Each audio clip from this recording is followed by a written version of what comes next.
Langeac, avec les fameuses arches blanches, qui ont caractérisé ce pont, en tout cas qui l'ont identifié comme étant de Langeac, ces doubles arches, qui ont marqué le temps. J'emploie déjà l'imparfait parce que ce pont, on va nous l'expliquer, mais arrive en bout de vie et aller au-delà même de sa durée de vie. Et il est vrai que les Langeadois en ont souvent parlé avec leur cœur. C'est le pont Alexandre Bertrand. Ce pont Alexandre Bertrand, il y a ici parmi nous M. Vialard qui a fait plus que le connaître, puisqu'il a fait partie de ces hommes précieux qui ont permis de le mettre en œuvre, de le mettre en place. Il a eu, je souligne aussi le côté pédagogique que vous avez eu, puisque vous avez eu l'occasion d'en parler à nos élèves dans nos écoles. Donc, tout ça fait que les Langeadois ont un attachement tout à fait particulier à ce pont. Alors évidemment, quand il a été question d'un nouveau pont pour Langeac, évidemment, ça a suscité un intérêt très vif des Langeadois. Alors ils ont voulu être rassurés, ils l'ont été. Madame Roubaud, qui était maire de l'époque, a pu effectivement donner des informations sur ce sujet du pont. Et évidemment, le temps est passé et le projet a avancé pour arriver jusqu'à aujourd'hui. Et aujourd'hui, eh bien, c'est une date importante parce que aujourd'hui, c'est concret. Ce n'est plus un projet, c'est un projet qui est très avancé. Et aujourd'hui, eh bien, on a l'honneur, le privilège et le bonheur d'avoir cette présentation. Alors, Marie-Agnès, merci beaucoup. Merci à toi, à toute ton équipe. Merci aux conseillers d'être présents. Merci, messieurs les techniciens. Merci Karine, toujours de nous accompagner. Merci au département de faire temps pour notre département et pour notre commune.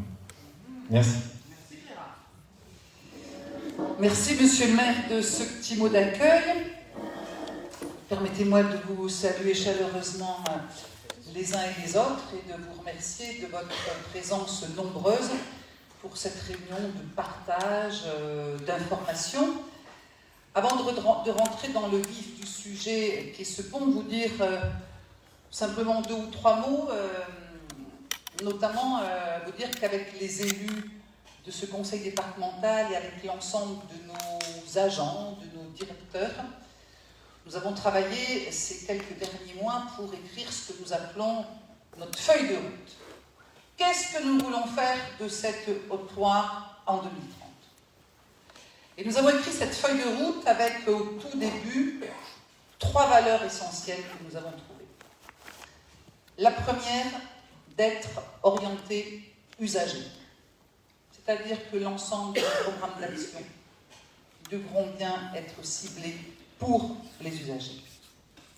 La deuxième valeur, c'est faire ensemble un vrai partenariat du département et de leurs agents, du département et des maires. Et je salue les maires présents dans cette salle, le département et l'ensemble de ses partenaires pour faire ensemble. Troisième valeur, être responsable.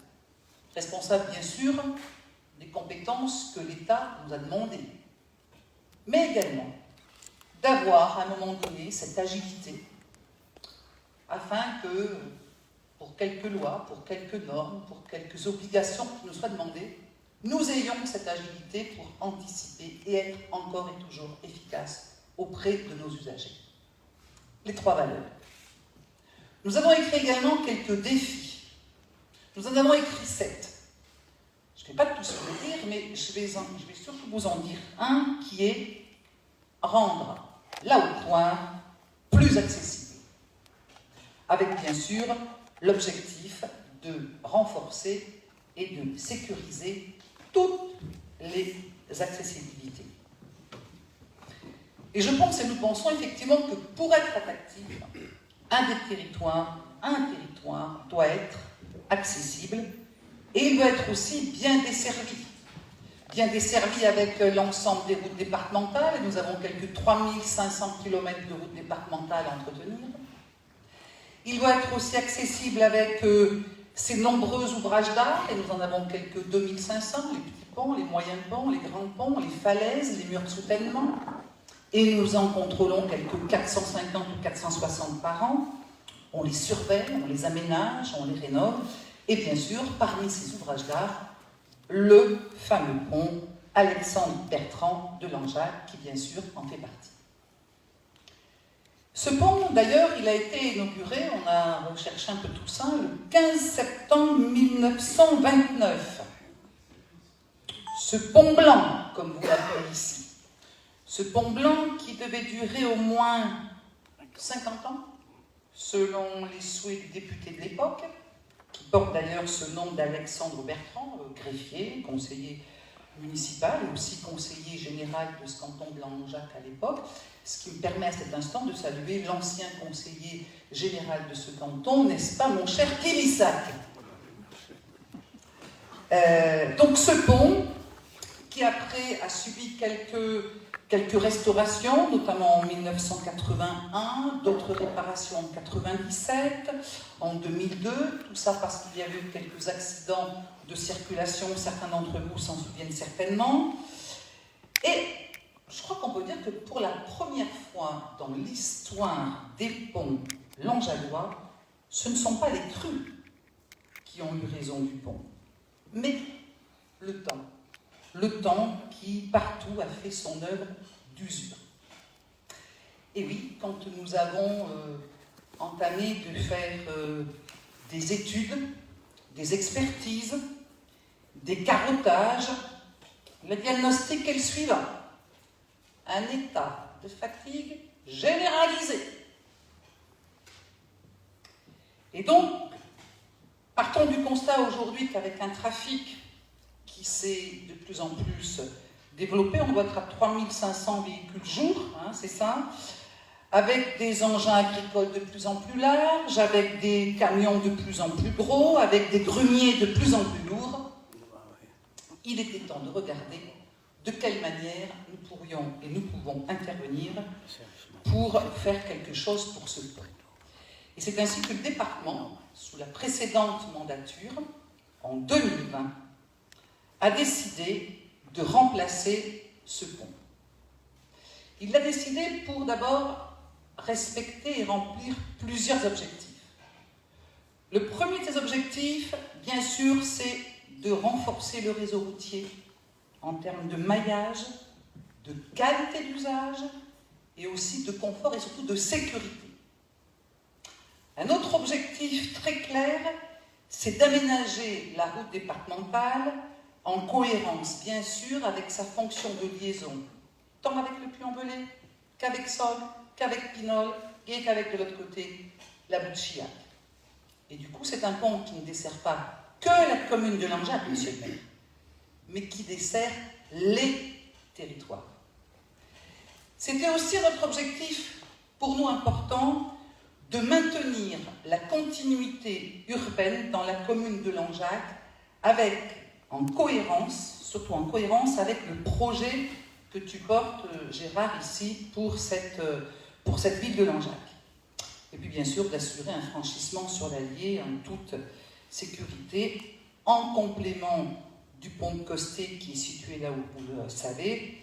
Et ainsi, si le pont de Costé venait à fermer, nous pourrions encore avoir un futur pont qui permette de garantir un transit dans des bonnes conditions. Un des objectifs aussi, respecter l'environnement. Et vous verrez tout à l'heure de qu'est-ce que ça veut dire. Alors, quand en 2020, les premières études ont démarré, on a plutôt eu un coût de quelques 6,5 millions d'euros. Mais très vite, en regardant comment atteindre les objectifs dont je viens de parler, on en est plutôt aujourd'hui à 12,9 millions d'euros. Entendez bien ces chiffres. 12,9 millions d'euros pour ce pont. Et donc, depuis 2020, nos équipes, nos ingénieurs, nos experts, avec en tête notre directeur des routes, Joël Robert, accompagné de Michel Fimbel, accompagné de Jacques de Séove et accompagné d'un bureau d'études, travaillent justement sur ce projet ces schémas, ces esquisses, par où ils veulent le faire passer, qu'est-ce que ça va avoir comme impact en transactions foncières, sur l'aspect environnement, etc., etc. Accompagner toutes ces équipes techniques, bien sûr, par nos élus, avec notamment depuis 2021 Michel Brun, conseiller départemental ici sur ce canton et qui est vice-président au département en charge de la Haute-Loire accessible, c'est-à-dire les routes et également numériques. Et puis bien sûr avec l'ensemble de nos collègues conseillers départementaux, son binôme Chantal Farigoul ici sur ce canton, et puis nos voisins qui nous ont rejoints, n'est-ce pas, Michael Vacher, conseiller départemental sur le canton voisin. Donc c'est avec l'ensemble de ces équipes que tous ces travaux de projets, d'esquisses sont en train de se mettre en place avec, on ne va peut-être pas rentrer dans les détails tout à l'heure, mais quelques 23 possibilités qui ont été écrites, qui ont été dessinées. Sauf qu'il fallait bien en trouver une, et peut-être la meilleure. En tout cas, c'était important que nous puissions venir vous présenter justement, depuis 2020, où est-ce que nous en sommes aujourd'hui, au niveau du département, en collaboration et en cohérence, bien sûr, avec la mairie de Langeac. Et puis, vous savez, ces réunions d'information, ça évite les non-dits, les pas-dits, les mal-dits, les on ne sait pas, au moins comme ça, tout le monde saura au même moment la même information. Et pour moi, pour nous, c'est important que ça puisse se passer comme ça. En tout cas, je peux vous dire que ce pont de Langeac est bien inscrit dans notre plan pluriannuel d'investissement au département pour cette mandature. Et nous verrons tout à l'heure, après la présentation notamment, qu'est-ce qui pourrait en être dans un planning de travaux. Donc maintenant, présentation qui va durer à peu près une petite demi-heure par nos équipes. Attention, on va peut-être aller sur des choses un peu techniques, donc ne soyez pas trop perturbés ou trop noyés, et puis nous garderons le temps nécessaire pour vos nombreuses questions, j'en suis sûre. Voilà comment on va passer un petit peu le reste de cette soirée tous ensemble. Et je laisse la parole à Michel. Michel Finbel. Merci, bonjour à tous. Michel, donc, je m'occupe des routes sur la Haute-Loire. La diapo suivante, oui, c'est le projet. Si on pouvait éteindre la rampe, pas mal de temps. On pourrait éteindre la rampe, on verrait davantage l'écran. Si on peut éteindre la rampe. Si on peut. Non, ça sera plus visible. Donc oui, le projet a commencé depuis plus de 3 ans.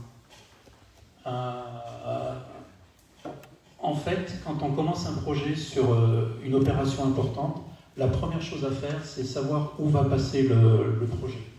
Donc c'est ce qui a été fait. En fait, on a 3 tracés. Le tracé violet que vous voyez, c'est le pont actuel. Donc on avait un premier tracé, on a appelé ça fuseau, à l'aval, du côté du camping. Donc on pouvait traverser là-bas. Ensuite, on avait un deuxième fuseau. Le pont actuel est légèrement à l'amont. Donc les différents tracés qui pouvaient se trouver sur cette zone-là. Et le troisième tracé fuseau, on va dire, c'est du côté de l'île d'Amour. Alors on a trouvé ces 3 tracés de manière technique, hein, des choses qui étaient réalisables. L'Assemblée, en février 2020, a approuvé le fuseau numéro 2, c'est-à-dire celui, voilà, la souris fonctionne, c'est du pont actuel jusqu'à, on va dire, devant la collégiale. Ces différents tracés-là, c'était la solution qui était possible. En fait, à l'aval, on était vers le camping, donc difficulté d'accès parce qu'il faut passer derrière le mur du monastère. De l'autre côté, difficulté parce qu'on a pas mal de constructions avec un tracé difficile à trouver. Et du côté amont, sur l'île d'Amour, c'est pareil, on avait des tracés qui étaient beaucoup plus longs. La route actuelle, elle passe là derrière comme ça. Donc on avait à rejoindre les zones sur l'île d'Amour, et là c'était compliqué. Donc en février 2020, nos élus, l'Assemblée départementale, a voté pour travailler sur ce fuseau-là, le fuseau numéro 2. Alors Ensuite, on a travaillé sur le profil en travers. Qu'est-ce qu'on veut laisser passer? Qu'est-ce qu'on veut laisser passer sur cet ouvrage? Donc, ce qui a été dit, c'est une chaussée, une chaussée qui fait 3,25 m par voie, donc 2 fois, un trottoir du côté aval et un trottoir du côté amont, mais mixte, à 2,50 m de large, parce que la commune, à l'époque, avait un projet et a commencé les travaux sur la route de Vont, derrière les platanes, faire un début de cheminement en vélo, piéton. Donc on s'est dit, nous, on va faire la poursuite pour aller jusqu'au giratoire. Donc le tracé, le profil en travers qui a été retenu, c'était ça, c'était 6,50 m, 2,50 m de trottoir à l'amont et 1,40 m de trottoir à l'aval. Donc globalement, il faut compter les garde-corps et on avait un système qui était à 10,90 m. Donc ça c'est pareil, ça a été approuvé en février 2020. Alors sur le travail, donc on a continué avec notre bureau d'études. Sur le travail du fuseau, le point actuel est là, on repère bien. On lui a demandé de regarder un petit peu tous les tracés possibles. Donc on a l'ouvrage actuel, on a en rive gauche le passage pour rejoindre le giratoire avec 2-3 variantes, et on passait derrière. On a un tracé qui venait juste à la limite du quai Voltaire, et on avait vers la collégiale 2-3 tracés qui permettaient de traverser et de retrouver un petit peu le système. Donc là, en fait, c'est ceux qui sont représentés, mais l'étude a été faite sur 23 possibilités de tracés. Donc l'étude a été très lourde. Alors les critères pour savoir quel est le tracé le mieux représentatif, c'était le gabarit hydraulique qu'il fallait respecter. En fait, on doit laisser passer sous le pont une crue centenale. On a un plan de prévention des risques d'inondation qui fixe des crues centenales. Là, à hauteur du pont, on est à 499 mètres, c'est l'altitude par rapport au NGF. Nous, là-dessus, on a prévu de mettre du passage d'embac de 0,75, ce qui est réglementaire. Donc en fait, il fallait que le dessous de notre tablier soit plus haut que le 499,75, ce qu'on a fait évidemment. Après, dans le profil en long, le profil en long, c'est la bande blanche, si vous voulez, sur la route. Elle a cette forme-là. Ici, sur le dessin, en rive droite, on a une pente à 4,90, notre ouvrage actuel, et on redescend sur le giratoire avec une pente à 6%. Ça, c'est l'existant. La rivière, avec une crue, comme je vous ai dit, une crue centenale à 4,99, le mini pour avoir les embacs, donc il fallait que le dessous de notre pont soit supérieur à 570, 500,70. Ça, c'est ce qui existe actuellement en rive droite. Et sur la rive gauche, au giratoire, on est en dessous. En fait, on se rend compte qu'avec une crue centenale, le giratoire et le quai Voltaire sont en dessous du seuil de 499, donc c'est inondable. En cas de crue, c'est inondable. Donc ça, c'est les deux premiers critères. On en a d'autres, c'est le tracé. On est obligé de respecter les tracés réglementaires en agglomération. Et en fait, il faut qu'on ait des rayons de 20 mètres ou 30 mètres pour les poids lourds, ce qui sera respecté. L'orientation du choix aussi, c'est porté sur le foncier. Est-ce qu'on achète, est-ce qu'on débâtit pas mal de constructions? Ça a été un des choix importants. Ensuite, on a de la visibilité. Il ne faut pas qu'on se retrouve dans des aménagements paysagers où on ne voit pas les accès pour accéder sur l'ouvrage. Et si on arrivait à mettre en valeur le site patrimonial remarquable de Langeac, ça serait une bonne chose. Et ensuite, on a les contraintes pour réaliser les travaux. Sur le pont actuel, si on le met au même endroit, obligatoirement, il faudra déconstruire le pont actuel et construire notre pont dessus, ce qui fait qu'on aura obligatoirement des déviations à mettre en place pendant 2-3 ans. Et donc le choix qui a été fait, ça a été de retenir le tracé actuel. Le tracé actuel, c'est ce tracé-là, avec le giratoire ici, et le pont, on passe dessus. Donc on a plein d'avantages. Le maintien du tracé permet de limiter les contraintes de raccordement. C'est vrai qu'aux extrémités, ça existe déjà, donc on n'a pas beaucoup à faire. Le tracé est confortable et sécurisant. C'est si actuellement, on va l'améliorer un petit peu dans les rayons de courbure et les pentes, mais c'est à peu près ce qui existe. On a peu d'impact hydraulique, puisque c'est au même endroit, en respectant le dessous du pont, et peu d'acquisition foncière à engager. Par contre, dans les inconvénients, c'est qu'on n'a pas sur notre ouvrage, je vous ai dit qu'on avait un trottoir de 1,40 m à l'aval, on n'a pas continuité de chaque côté, et à l'amont, pareil, on a 2,50 m, on n'a pas continuité de chaque côté à l'extérieur de l'ouvrage. Une des difficultés, c'est la déconstruction du pont actuel, donc avec des déviations. La déviation est assez simple puisqu'on passe au pont de costé. Des contraintes de réalisation d'ouvrage parce qu'on est en zone urbaine, donc on n'y fait pas ce qu'on veut, hein, c'est pas si simple que ça. Réalisation pendant les travaux d'un ouvrage provisoire pour les piétons. Ça, c'est quelque chose qu'on n'avait pas prévu au départ. Au départ, on voulait faire passer tout le monde sur le pont de costé, camions, VR et vélos. Et en fait, les riverains ont demandé qu'il y ait un passage possible. Le chantier durant 2 ans, c'est tout à fait légitime et c'est retenu. Le tracé n'apporte pas de plus-value en termes d'intégration dans le site. Effectivement, il est à l'emplacement actuel, donc on ne va pas aménager de grande aire à proximité. La phase suivante, c'est l'esquisse de l'ouvrage. En fait, au-dessus, on est coincé par l'existant. En dessous, on a dit qu'il fallait qu'on respecte le passage de l'eau. Et donc, on aura une épaisseur de chaussée qui sera très faible. On n'a pas le choix. Techniquement, il n'y a que la solution béton, il n'y a que la solution métal, pardon.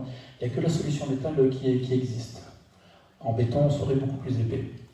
Donc, la première solution qui a été proposée par le bureau d'études, c'est un bostring.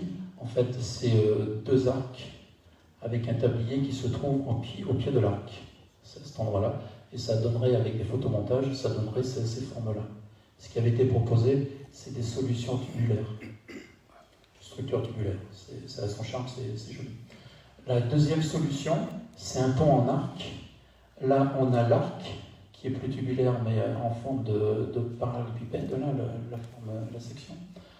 2 éléments aussi. Et là, l'avantage, c'est qu'on peut déplacer, la technique est différente de celle-ci, puisque celui-ci, on peut déplacer le tablier. On peut le mettre plus ou moins haut. La chaussée, on peut la mettre un petit peu plus haute, ce qui fait que là, on peut avoir un appui en dessous qui est plus ou moins important. Autant ici, on n'a pas le choix, sur le bostring, on n'a pas le choix, autant ici, on peut les déplacer. Et la troisième solution qui a été proposée, c'est un pont au balai, avec une pile centrale. Notre chaussée tablier en dessous et plein de haubans qui descendent pour tenir ce tablier-là. Ça donnerait cette forme-là avec la trace du pylône ici et les haubans qui descendent. Et là, donc, on a une autre image qui s'intègre bien dans le paysage.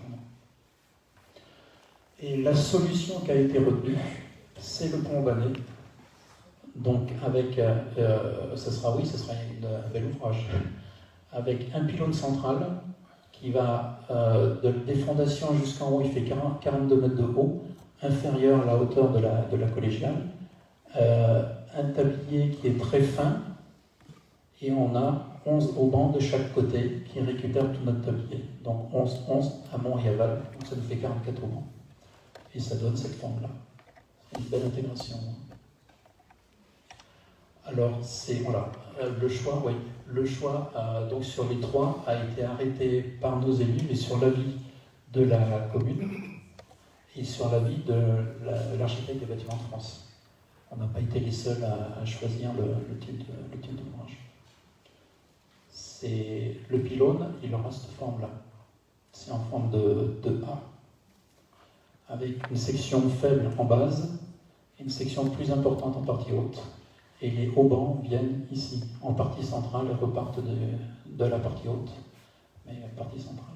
Donc ça donne de belles images. Et à la même époque, Donc on a dit, l'ouvrage actuel, on n'a pas le choix, on va le déconstruire. Donc la première chose qu'on va faire, c'est déconstruire l'ouvrage et reconstruire le nouveau à sa place. Et on en est là. Je passe la parole à Jacques qui donnera beaucoup plus de descriptions sur l'ouvrage. Donc après la présentation de l'historique de l'ouvrage qui a conduit à la validation du coût d'un pont urbain en lieu et place de l'existant, je vais vous présenter le projet qui a été approuvé par les élus en décembre de l'année dernière. Donc en lieu et place, on n'avait pas beaucoup d'aménagements possibles à réaliser. La seule grosse différence qu'il y a entre le tracé actuel et le tracé futur, c'est le virage en rive droite qui a légèrement été rétabli pour qu'il soit plus confortable. Mais on garde du coup le raccordement en rive gauche au giratoire existant, avec le profil existant quasiment, parce que sur les contraintes qu'on vous a présentées, on est bloqué en dessous, on est bloqué au-dessus pour ne pas aggraver les pentes de chaque côté de raccordement. Donc à minima, la contrainte a été de garder la configuration actuelle pour ne pas la dégrader. Donc le futur ouvrage, comme Michel l'a présenté, on retrouve un pont avec une pile centrale qui sera toute métallique, qui va faire environ 40 mètres de haut, donc qui restera inférieur au sommet de la collégiale qu'on retrouve sur le quai Voltaire. Donc on retrouve notre pile centrale où tous les haubans convergent dans un point unique en haut de la pile. On a un ouvrage qui va faire 150 mètres de long et qui sera avec un tablier métallique également. Donc on a un ouvrage tout métallique pour des contraintes de hauteur de tablier, pour justement pallier au fait qu'en dessous on est bloqué, au-dessus on est bloqué, et pour essayer d'optimiser le maximum le profil du pont, on est parti sur une solution métallique. Donc, pour la coupe type en travers, on retrouve du coup nos deux voies de 3 mètres. Ensuite, au vu de l'analyse de danger de l'ouvrage, il a fallu qu'on rajoute des dispositifs de sécurité de chaque côté. Ce sera des GBA, donc des glissières béton, qu'on va retrouver de chaque côté de la chaussée, qui permettront premièrement d'éviter toute sortie de véhicules et qui pourraient tomber dans l'allée. Deuxièmement, de protéger nos trottoirs de part et d'autre de l'ouvrage. Et troisièmement, de protéger nos structures, notre auban de chaque côté et notre pile au niveau du passage de la pile. Donc on retrouve nos 2 x 3 mètres. On a 50 cm au pied de chaque dispositif de retenue pour limiter l'effet tunnel ou la tendance des véhicules qui ont tendance à s'écarter des dispositifs. Et ensuite, on retrouvera nos 2 trottoirs. Donc, je vais vous présenter différentes photomontages que l'architecte ouvragiste avec lequel on travaille nous a fait de l'ouvrage. Donc là, vous retrouvez une vue de dessus, avec notre pile centrale et la convergence de tous nos haubans sur la pile centrale. Ici, une photo depuis le quai Voltaire. Et à droite, une photo depuis le champ de fête. Une photomontage du coup sur l'existant avant et après. Donc là, l'ouvrage que vous connaissez bien. Et demain, le futur ouvrage, comment il s'intègre dans son site. Un petit point de détail sur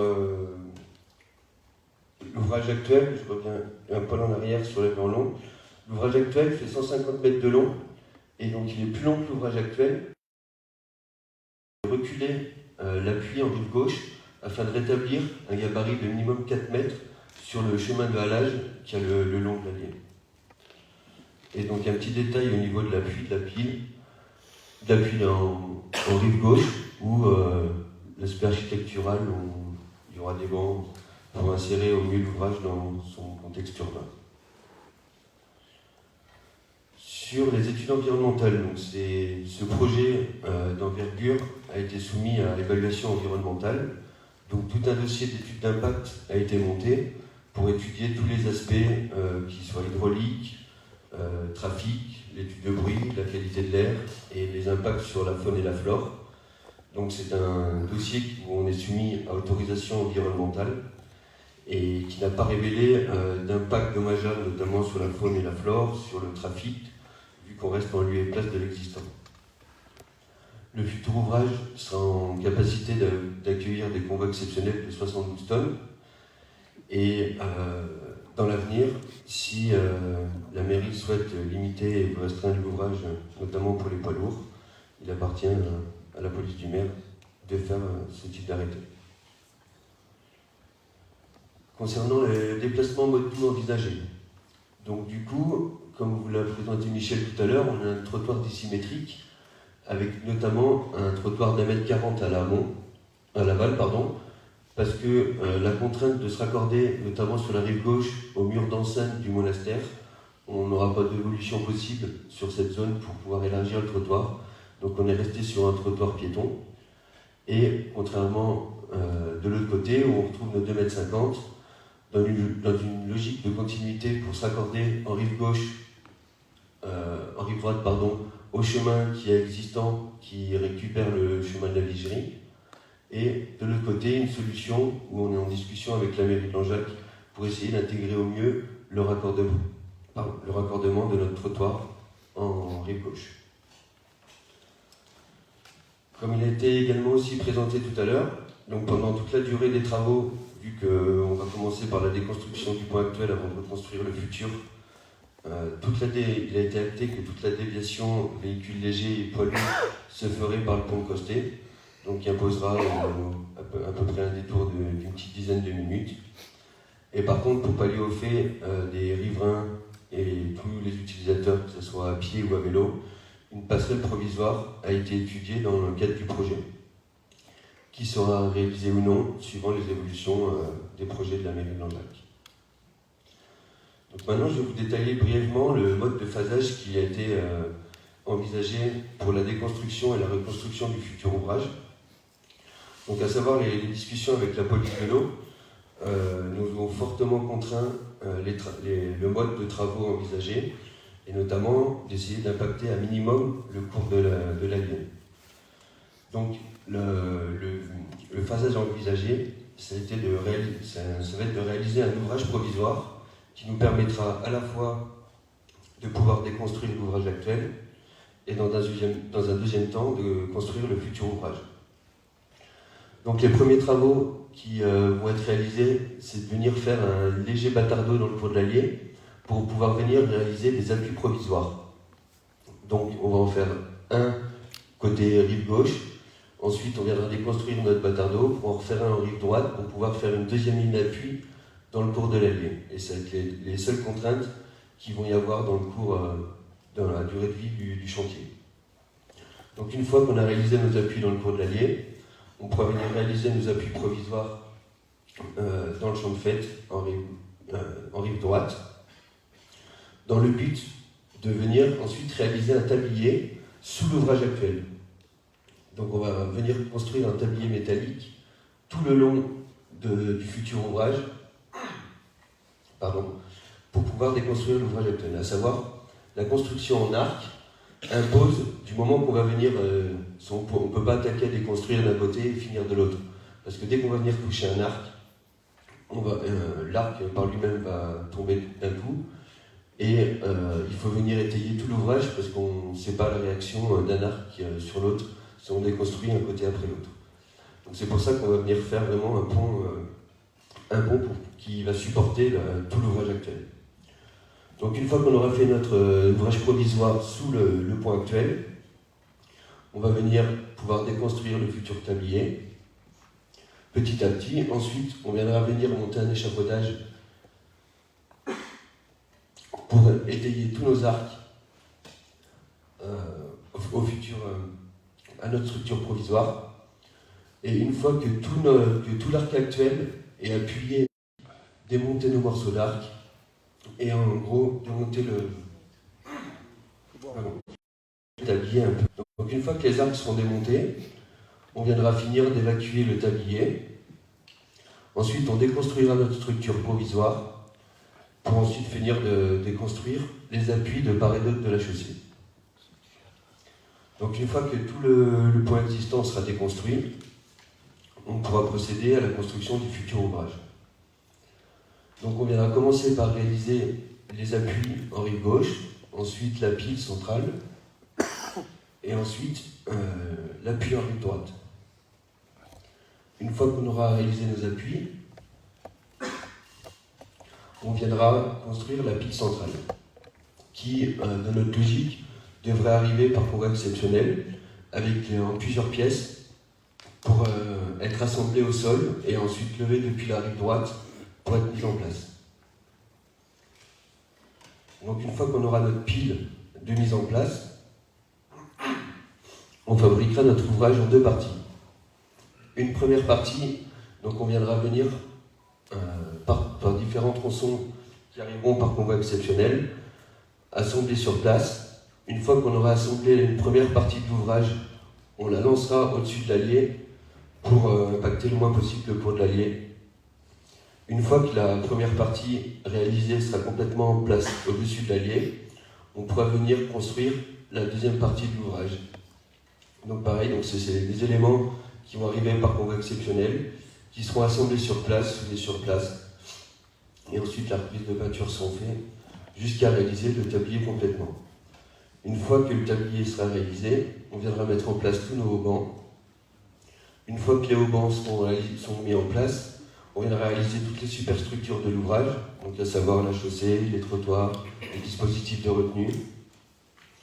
Et une fois qu'on aura chargé l'ouvrage, au final, on viendra faire le dernier réglage définitif des haubans, pour ensuite venir raccorder les voiries et ainsi mettre en place le futur ouvrage. En termes de planning, donc la phase en communication a daté un peu ce jour avec cette réunion publique. Toute la phase enquête publique liée à la déclaration d'utilité publique et le dossier autorisation environnementale qui sera déposé en DDT. La phase enquête publique où pendant un mois il y aura un commissaire enquêteur en mairie de Langeac pour pouvoir que n'importe qui puisse venir consulter le projet et y poser toutes sortes de questions ou de remarques, devrait être à l'automne ou à l'hiver 2022. Une fois que tous les derniers petits aspects du projet seront figés, toute la phase DCE devrait se tenir d'ici fin d'année, voire en tout début d'année prochaine. Tout ce qui est acquisition foncière, avec notamment la mairie pour les petites emprises de raccordement et l'emprise du pont un peu supérieur, devrait avoir lieu cette année. Pour, une fois qu'on a le résultat des enquêtes publiques et les résultats des études environnementales, qui devraient avoir lieu, j'espère, d'ici fin d'année, on pourra envisager une date de démarrage effective du pont. Donc on est sur une durée d'environ 25 mois de travaux, avec 3-4 mois de période de préparation et une vingtaine de mois de travaux, dont quasiment 6 uniquement pour la déconstruction du pont existant. Et en termes de financier, on est sur un budget études environ à 370 000 € et un budget travaux de 12 millions. Donc à savoir environ 10 millions pour le nouvel ouvrage, y compris les raccordements de part et d'autre. On est à peu près à 390 000 pour la passerelle provisoire, un budget d'environ 600 000 rien que pour la démolition de l'ouvrage actuel, et tout l'ouvrage provisoire que je vous ai présenté pour à la fois déconstruire et construire le futur ouvrage, on est sur un budget d'environ 1 million d'euros. Toute la phase contrôle qu'il va y avoir pendant la durée des travaux, on est sur 400 000 € pour arriver à un budget d'environ 12 900 000 €. Donc un budget établi en novembre 2021 qui prenait des cours assez hauts de l'acier. On a un ouvrage tout métallique. On a un ouvrage qui va faire plus de 1000 tonnes d'acier. Donc c'est quelque chose qui sera suivi assez de près lors de la phase consultation des entreprises. Et en termes de subvention actuelle, on a une subvention commune avec le pont de Bassan-Bassé de 3,4 millions € de la région et des recherches de cofinancement qui vont être faites dans les mois qui viennent.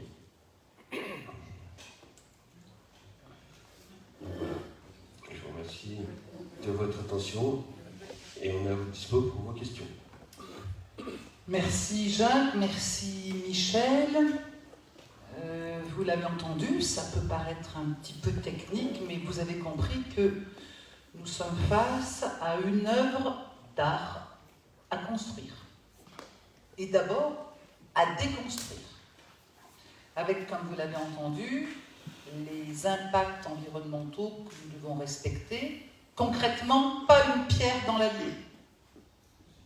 Donc nous allons d'abord construire sous le pont actuel, avec l'armature telle que vous l'a décrite Jacques tout à l'heure, pour ensuite aller découper petit morceau par petit morceau les différents arcs, les emmener sans qu'aucune pierre ne tombe dans l'allier, et ensuite construire le nouveau pont.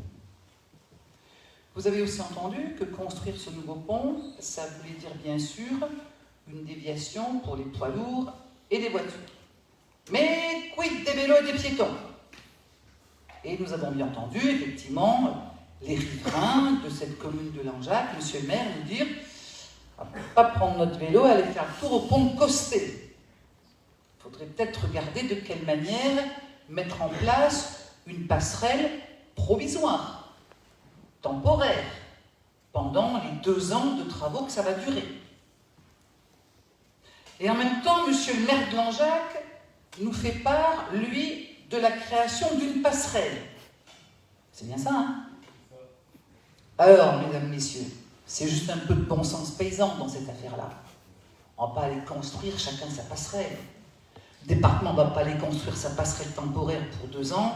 Le maire ne va pas aller construire sa passerelle tout seul de son côté. C'est juste un peu de bon sens à trouver. Mais c'est juste aussi en même temps quelques économies d'énergie, de temps et surtout d'argent. Et par le temps qui court, je peux vous dire que c'est important à regarder. Donc, nous sommes en train de regarder comment, avec la commune de Langeac, nous pourrions mettre, il pourrait mettre sa passerelle, qui deviendrait donc sa passerelle définitive, et qui pourrait donc servir pendant la durée des travaux du nouveau pont pour faire circuler les piétons et les vélos. Donc, je dirais que la balle est dans le camp de monsieur le maire, mon cher Gérard, parce que vous avez bien compris que tout dépend de cette passerelle qui sera construite dans les temps pour que nous, derrière, nous puissions intervenir pour démarrer la déconstruction et la reconstruction. Mais je suis persuadée qu'avec la bonne volonté de tout un chacun, nous y arriverons. Et j'y reviens, c'est juste un petit peu de bon sens. Je suis sûre que si demain on vous présentez, le département va faire sa passerelle et la commune de Langeac va faire sa passerelle, j'entends déjà ce que vous pourriez dire. Donc voilà, nous allons partir dans ce schéma-là, où collectivement, avoir cette passerelle, et donc c'est Gérard Beau qui est en train de lancer toutes les études d'autorisation environnementale, technique, etc., etc.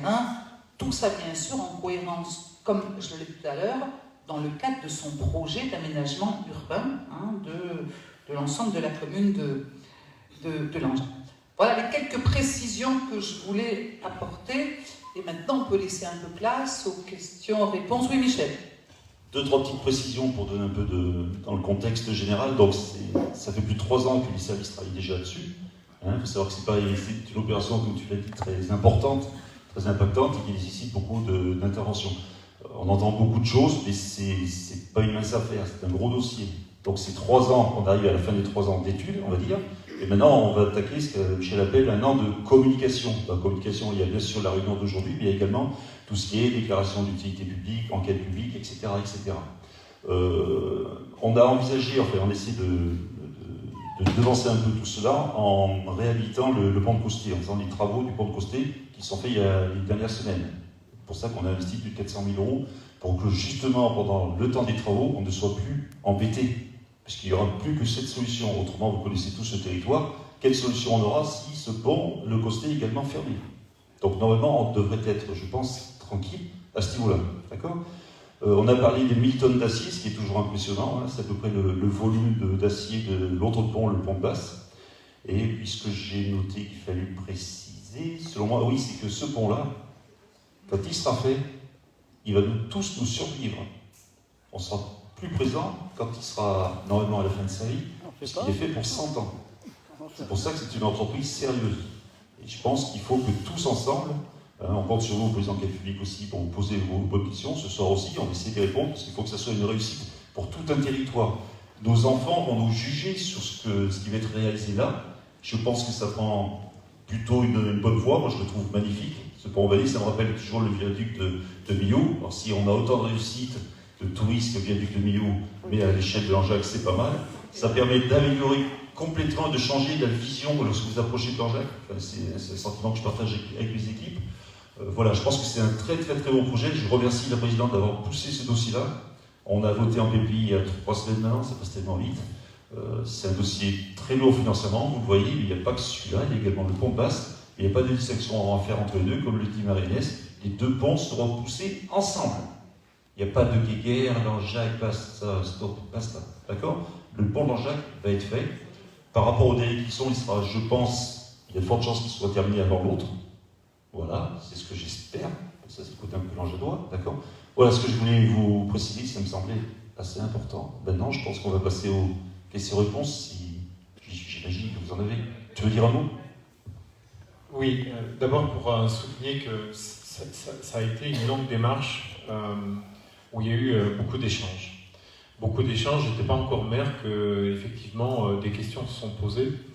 Et évidemment, on s'est tourné vers vous, les Langedois, à multiples reprises. Je souligne donc l'action de M. Bissac, qui a constitué un collectif pour recenser les besoins. Et puis on en a discuté, on avait invité les gens de la Plaine de Vent pour donner un avis par rapport au projet qui nous était proposé. Et le département était à l'écoute. C'est la raison aussi pour laquelle, par exemple, on a une parfaite intégration, c'est-à-dire qu'on n'a pas effacé l'habitat. On a impacté à minima, en fait, l'esthétique de Langeac. C'était important, et moi je remercie le département d'avoir répondu à mon appel, de dire attention, pour nous ce pont est majeur. On travaille sur l'esthétique de Langeac, c'est quelque chose qui est fondamental pour nous. Et ça, je crois que l'objectif visé est atteint avec ce projet-là. Il est effectivement majestueux. Je pense que vous avez tous noté qu'on a là quelque chose d'élancé et qui soulignera magnifiquement l'entrée de Langeac. Donc ça, c'était très important aussi de participer en fait à ce projet de rénovation de notre centre-bourg, pour laquelle le département nous a aidé aussi, 80% sur les études. Merci au département. Vous voyez que c'est un travail collaboratif et qui va continuer parce qu'effectivement, tout à l'heure, Madame la Présidente a souligné le projet de passerelle. À ce sujet, je peux vous dire qu'on a rencontré, donc, bien avant que le projet soit au stade du plan, les services de l'État. Et tout dernièrement, on les a rencontrés pour que nous soit parfaitement signifié en fait de quoi devait être constitué le dossier qui devait être déposé auprès de la DDT. Alors, ça a beaucoup d'avantages. Ça a beaucoup d'avantages de travailler en collaboration avec les services de la DDT parce qu'on sait très précisément ce qu'ils attendent. Et aujourd'hui, on a les réponses à ces attentes. On en a la certitude puisque était ce jour-là autour de la table, notamment la personne qui est en charge des études environnementales et des études techniques. Donc la faisabilité aujourd'hui est OK, donc on sait qu'on pourra faire cette passerelle et donc on a la certitude de pouvoir effectivement engager les travaux, alors évidemment dans un laps de temps que nous on estime probable d'ici la fin de l'année. L'objectif c'est que les dossiers soient renvoyés donc à la DDT d'ici fin juillet pour qu'on ait une réponse en septembre. Il ne serait pas soumis à autorisation. Alors ça, je parle pour les experts. Étant donné les solutions techniques qui ont été mises en œuvre par notre cabinet d'études. Ça, il faut le souligner, c'est une nouvelle technique qu'ils utilisent de façon... voilà, tant mieux. Et tout ça pour vous dire que voilà, ça a été fait très sérieusement et avec l'objectif de temps que tu m'avais donné, parce que Madame la Présidente avait été drastique là-dessus, et on est tous attachés à ce que ce pont, et merci Michel de l'avoir précisé, mais qu'il se fasse évidemment, qu'il ne l'attende pas. Voilà, on a beaucoup attendu. Merci à tous. Merci Gérard de ces quelques précisions. Allez, on peut faire circuler un peu le micro pour vos questions. Où se trouvera la passerelle? Alors, première question, où se trouvera la passerelle? Ça, c'est Monsieur Lien qui répond. Est-ce qu'on peut revenir au premier slide où on voyait les différentes solutions envisageables? Voilà. Alors. Voilà, les fuseaux. Alors vous voyez, ça correspond finalement presque au vert.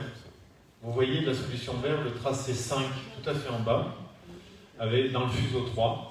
Alors on n'est pas tout à fait, on est juste un tout petit peu plus... Ah pardon, merci. Alors exactement, la passerelle arrivera à ce niveau-là, là, et bien à la pointe, et bien ici. Pourquoi? Parce qu'on a une continuité, en fait, vous savez qu'on met en place un plan de mobilité dans lequel, en fait, on a les itinéraires piétons et cyclos. Et donc, on arrive ici, par le centre-ville, on arrive à cet endroit-là, et la continuité va se faire comme ça, avec la piste cyclable qui sera ici. Voilà. Donc, effectivement, ouais, c'est un tracé de continuité. Donc, on a souhaité que les vélos soient éloignés des grands axes de circulation pour apaiser et pour rendre la balade possible avec les enfants. Donc, c'est important d'apaiser. Ça rentre dans le cadre du plan de mobilité où on refait toute la voirie qui vient du pont de Costé, qui rentre par donc de Tassigny à l'île d'Auvergne avant. Allez, on continue. Quelqu'un a des doigts, j'en pouvais pas. Vous êtes en train de regarder où elle allait être cette passerelle, c'est ça?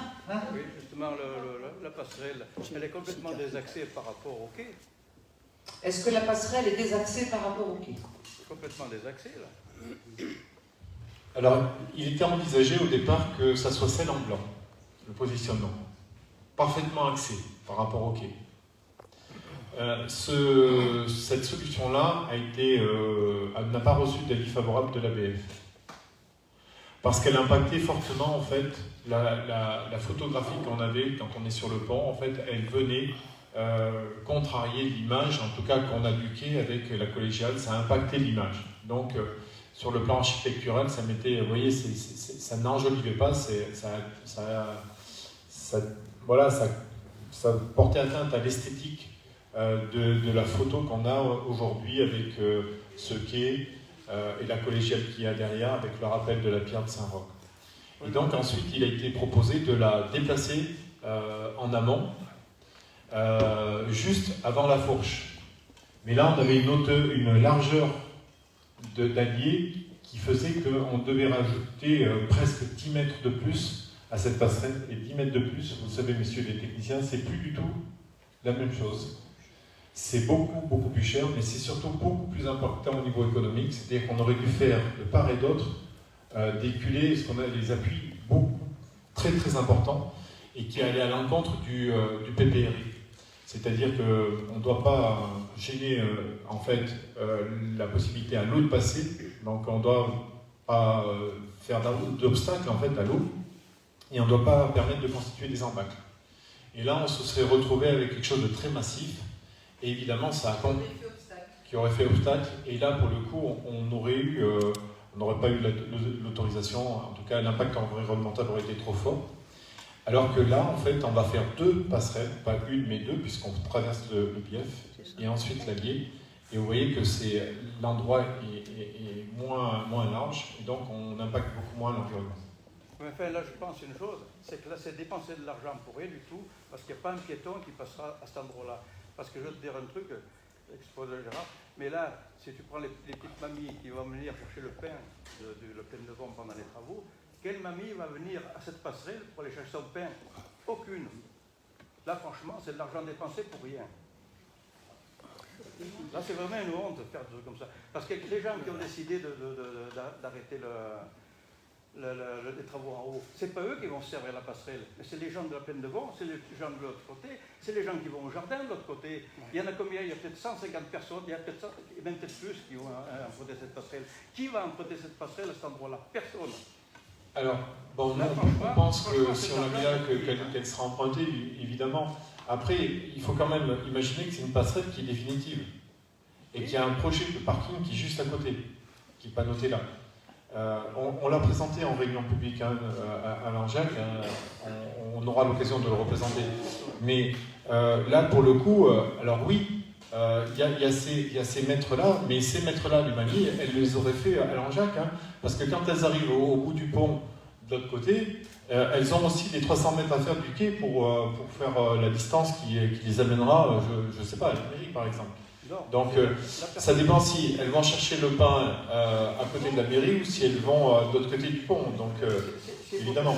Il faut qu'elles montent à la cime là-haut du champ de fête, après revenir sur tout le quai de l'autre côté. Excuse-moi, mais il n'y a pas beaucoup de mamies qui vont faire le trajet. Ça, je regrette. Et de papy. Parce que quand je suis là dans la continuité, vous parlez de 390 000 € d'une passerelle.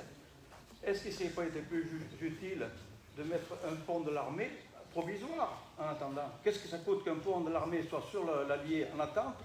Je ne vois pas où est le problème. Un pont de génie civil, ça existe aujourd'hui. Alors, on a des obligations. C'est-à-dire qu'on ne doit pas faire obstacle à la circulation sur l'eau. Ça, c'est... Messieurs les techniciens? Moi, ce que je peux dire sur ce sujet-là, c'est que c'est le projet de la commune, mais malgré tout, on a plusieurs... Alors, le pont de l'armée, les ponts de secours, on en a utilisé un il y a 3 ans à Saint-Paul-de-Chalancon, sur une distance de 12 mètres. Je n'ai pas révisé ces montants-là, mais ce n'est pas donné. Il faut l'amener, on le loue tous les mois, et la difficulté, c'est aussi de créer des appuis provisoires pour supporter le pont le temps qu'on le pose. La difficulté qu'on a dans le secteur, c'est hydraulique. On a vraiment des grosses difficultés hydrauliques, et les solutions, la solution 3 par exemple, qu'on a étudiée, on est allé un peu plus loin et on vous a fait une diapo avec la crue Sainte-Anne uniquement sur ce sujet-là, parce que en fait la solution 3, ça nous obligeait, on arrivait 2,50 m je crois, au-dessus du quai Voltaire. Donc vous voyez que l'impact du pont du département sur le quai Voltaire, il aurait été majeur et c'était inadmissible. Donc ce qu'il faut voir, c'est vrai que peut-être la solution de la commune n'est pas optimale pour la phase transitoire, mais c'est quelque part c'est un compromis, c'est ce qu'a expliqué la présidente, c'est qu'on est avec de l'argent public et peut-être que pendant les 2 ans de travaux ce ne sera pas génial pour passer d'un côté à l'autre de l'Allier. Par contre, c'est une passerelle qui va être définitive et qu'à terme on aura le franchissement possible par le pont du département qui de toute façon est nécessaire. On ne peut pas aujourd'hui faire un pont en ville comme va être positionné celui-là et pas permettre aux piétons de passer. C'est pas une autoroute qu'on fait, c'est vraiment un aménagement urbain. Donc on aura des piétons qui vont passer et vous aurez la passerelle de la commune qui sera de l'autre côté du quai Voltaire. Donc il y a une complémentarité des deux. Alors peut-être que pendant les 2 ans de travaux ce sera pas le meilleur endroit, mais malgré tout ça permettra de franchir l'Allier et quand nous aurons fini nos travaux, vous aurez les 2 possibilités qui vous seront offertes. Voilà. Oui, mais pendant 2 ans de travaux, qui va se servir de la passerelle à cet endroit-là? Personne. Parce que c'est vraiment une honte que les gens qui prennent la décision en haut ne consultent pas les gens de la base. C'est quand même pas normal. Je regrette. Oui. Gérard Sicard parle des mamies qui ne pourront pas passer. Il y a les papiers aussi. Hein. Il y a les papiers. Mais quand vous voudrez aller chercher le pain, vous n'allez pas aller à la cible du champ de fête pour la chercher un peu de pain quand même. Mais une question que pardon. Une question que je vais poser au maire. Cette passerelle va aboutir directement sur le quai Voltaire? Non. La hauteur de la passerelle. Il y a 3,50 m de divisée entre le quai Voltaire et la rive droite de l'Allier. Elle arrive sur le quai? Donc il faudra monter de la rive droite pour aller à la passerelle. Comment? Elles sont montantes. Ça va monter jusqu'à la cible du champ de fête. Non, mais je ne parle pas de la cible du champ de fête tout de suite, pardon. Mais je parle quand on va être au pied de la passerelle. Il va falloir monter sur la passerelle. C'est ça, hein? Oui, 4% de pente. Et cette pente sera installée, construite sur la rive droite de l'Allier, évidemment, dans le domaine public. D'accord. Oui, je partage l'avis de Gérard Sicard, au nom peut-être des habitants de la Plaine de Vent, mais aussi, il l'a très bien dit tout à l'heure, au nom de tous ceux qui empruntent le pont en venant de la ville sur la plaine. Et ils sont nombreux. Ben, il y a les jardiniers, il y a des salariés, il y a aussi des aides ménagères, etc. Donc, quand le pont sera construit, il est évident, on l'a dit tout à l'heure, il est évident que nous emprunterons le pont et plus la passerelle, puisqu'on passera par le pont. Voilà. Alors, ce qui aurait été bien, c'était évidemment une passerelle provisoire. Moi, je pensais pencher pour la passerelle provisoire. Mais il y a l'idée du maire, il y a le conseil municipal qui décide, donc je crois qu'il faut absolument regarder ça de très près. Alors, c'est pas très clair. Si on avait dû faire ce que vous disiez, M. Fier, c'est qu'en réalité, elle aurait été ici. Le micro. Elle aurait été ici. Oui, non, mais je comprends ta position. Non, c'est pas une histoire de position. Mais c'est purement réaliste. Pourquoi? D'abord parce que là, il faut imaginer que ça va être envahi par les engins. On est d'accord. Donc là, vous avez une installation de chantier qui vous prend toute la place. Donc elle aurait été ici, quelque part par là. Ok? Donc la différence, en réalité, la passerelle, elle va arriver ici. La différence, c'est celle-là. De là à là. Vous savez combien il y a de mètres? Non, mais je te parle. Non, mais c'est ça la réalité. C'est pas ce côté-là qui me tracasse. C'est l'autre côté. C'est qu'il faut traverser tout le champ de fête pour monter jusqu'à la cime, pour prendre la passerelle. Non, mais d'accord, mais la différence entre arriver ici et là, ça fait 80 mètres. Ça fait 80 mètres. Enfin, il faut être réaliste, quoi.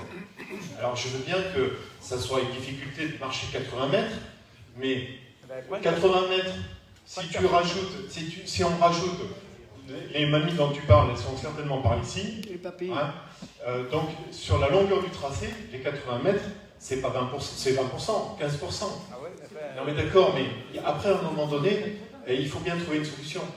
non, mais la solution, c'était vraiment à l'arrivée sur le quai, au milieu. C'était des gens qui prennent des décisions, qui ne consultent pas la base. C'est tout. Si vous pouvez me permettre, Gérard, Oui. si vous me permettre, il faudrait quand même qu'on ait une réunion, une rencontre pour expliquer la passerelle. Au niveau local, avoir une réunion pour expliquer la passerelle. Alors, on l'a fait, Guy. Non, On l'a fait, pas une réunion, mais plusieurs réunions publiques. Ah non, mais Elles la sont réunion où je suis venu, elle n'était pas placée, la passerelle, vers l'île d'Amour. Elle était en aval. Alors, il y a des vidéos qu'on a tournées en live, des réunions. Oui, elles sont sur le site, vous pouvez les consulter, les réunions, on les a faites. Aujourd'hui, le fait qu'elles soient sur la pointe de l'île d'Amour, c'est aussi parce que c'est validé par la DDT. C'est une validation par la DDT. Si la DDT, lors de la semaine dernière, nous aurait dit c'est pas possible, évidemment, on ne serait pas en train de parler de cette passerelle-là, cet endroit-là. Vous comprenez?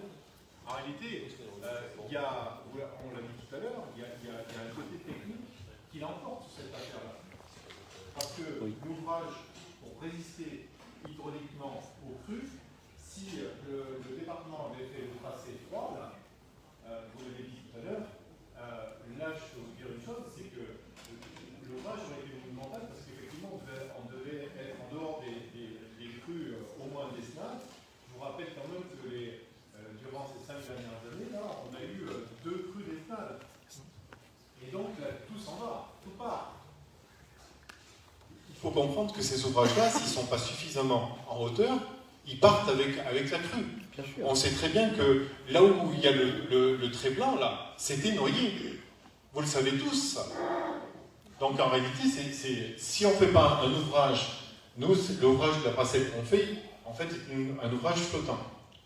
Donc il va monter, s'il y a une crue, il monte, et il est fait pour ça. C'était un peu ma question tout à l'heure. Quand on va emprunter la passerelle, elle sera à quelle hauteur, la passerelle? En réalité, elle part à 0, elle monte à 4% jusque sur le quai. Oui, c'est ce qu'il faut nous dire, ça. Oui. On ne va pas monter à 3,50 m. Ah non. Attendez, Alors, parce que si on ne monte pas à 3,50 m, comment on arrive sur le quai Voltaire qui fait un dénivelé de 3,50 m? parce que quand vous montez à 4% sur une longueur, donc sur 80 mètres, vous montez de 3,20 m, d'accord, à 4%. Voilà. Donc là, il y a au départ, on n'attaque pas tout à fait à 0, on doit attaquer à 50 cm, et donc on arrive au niveau du quai, à 4%. D'accord.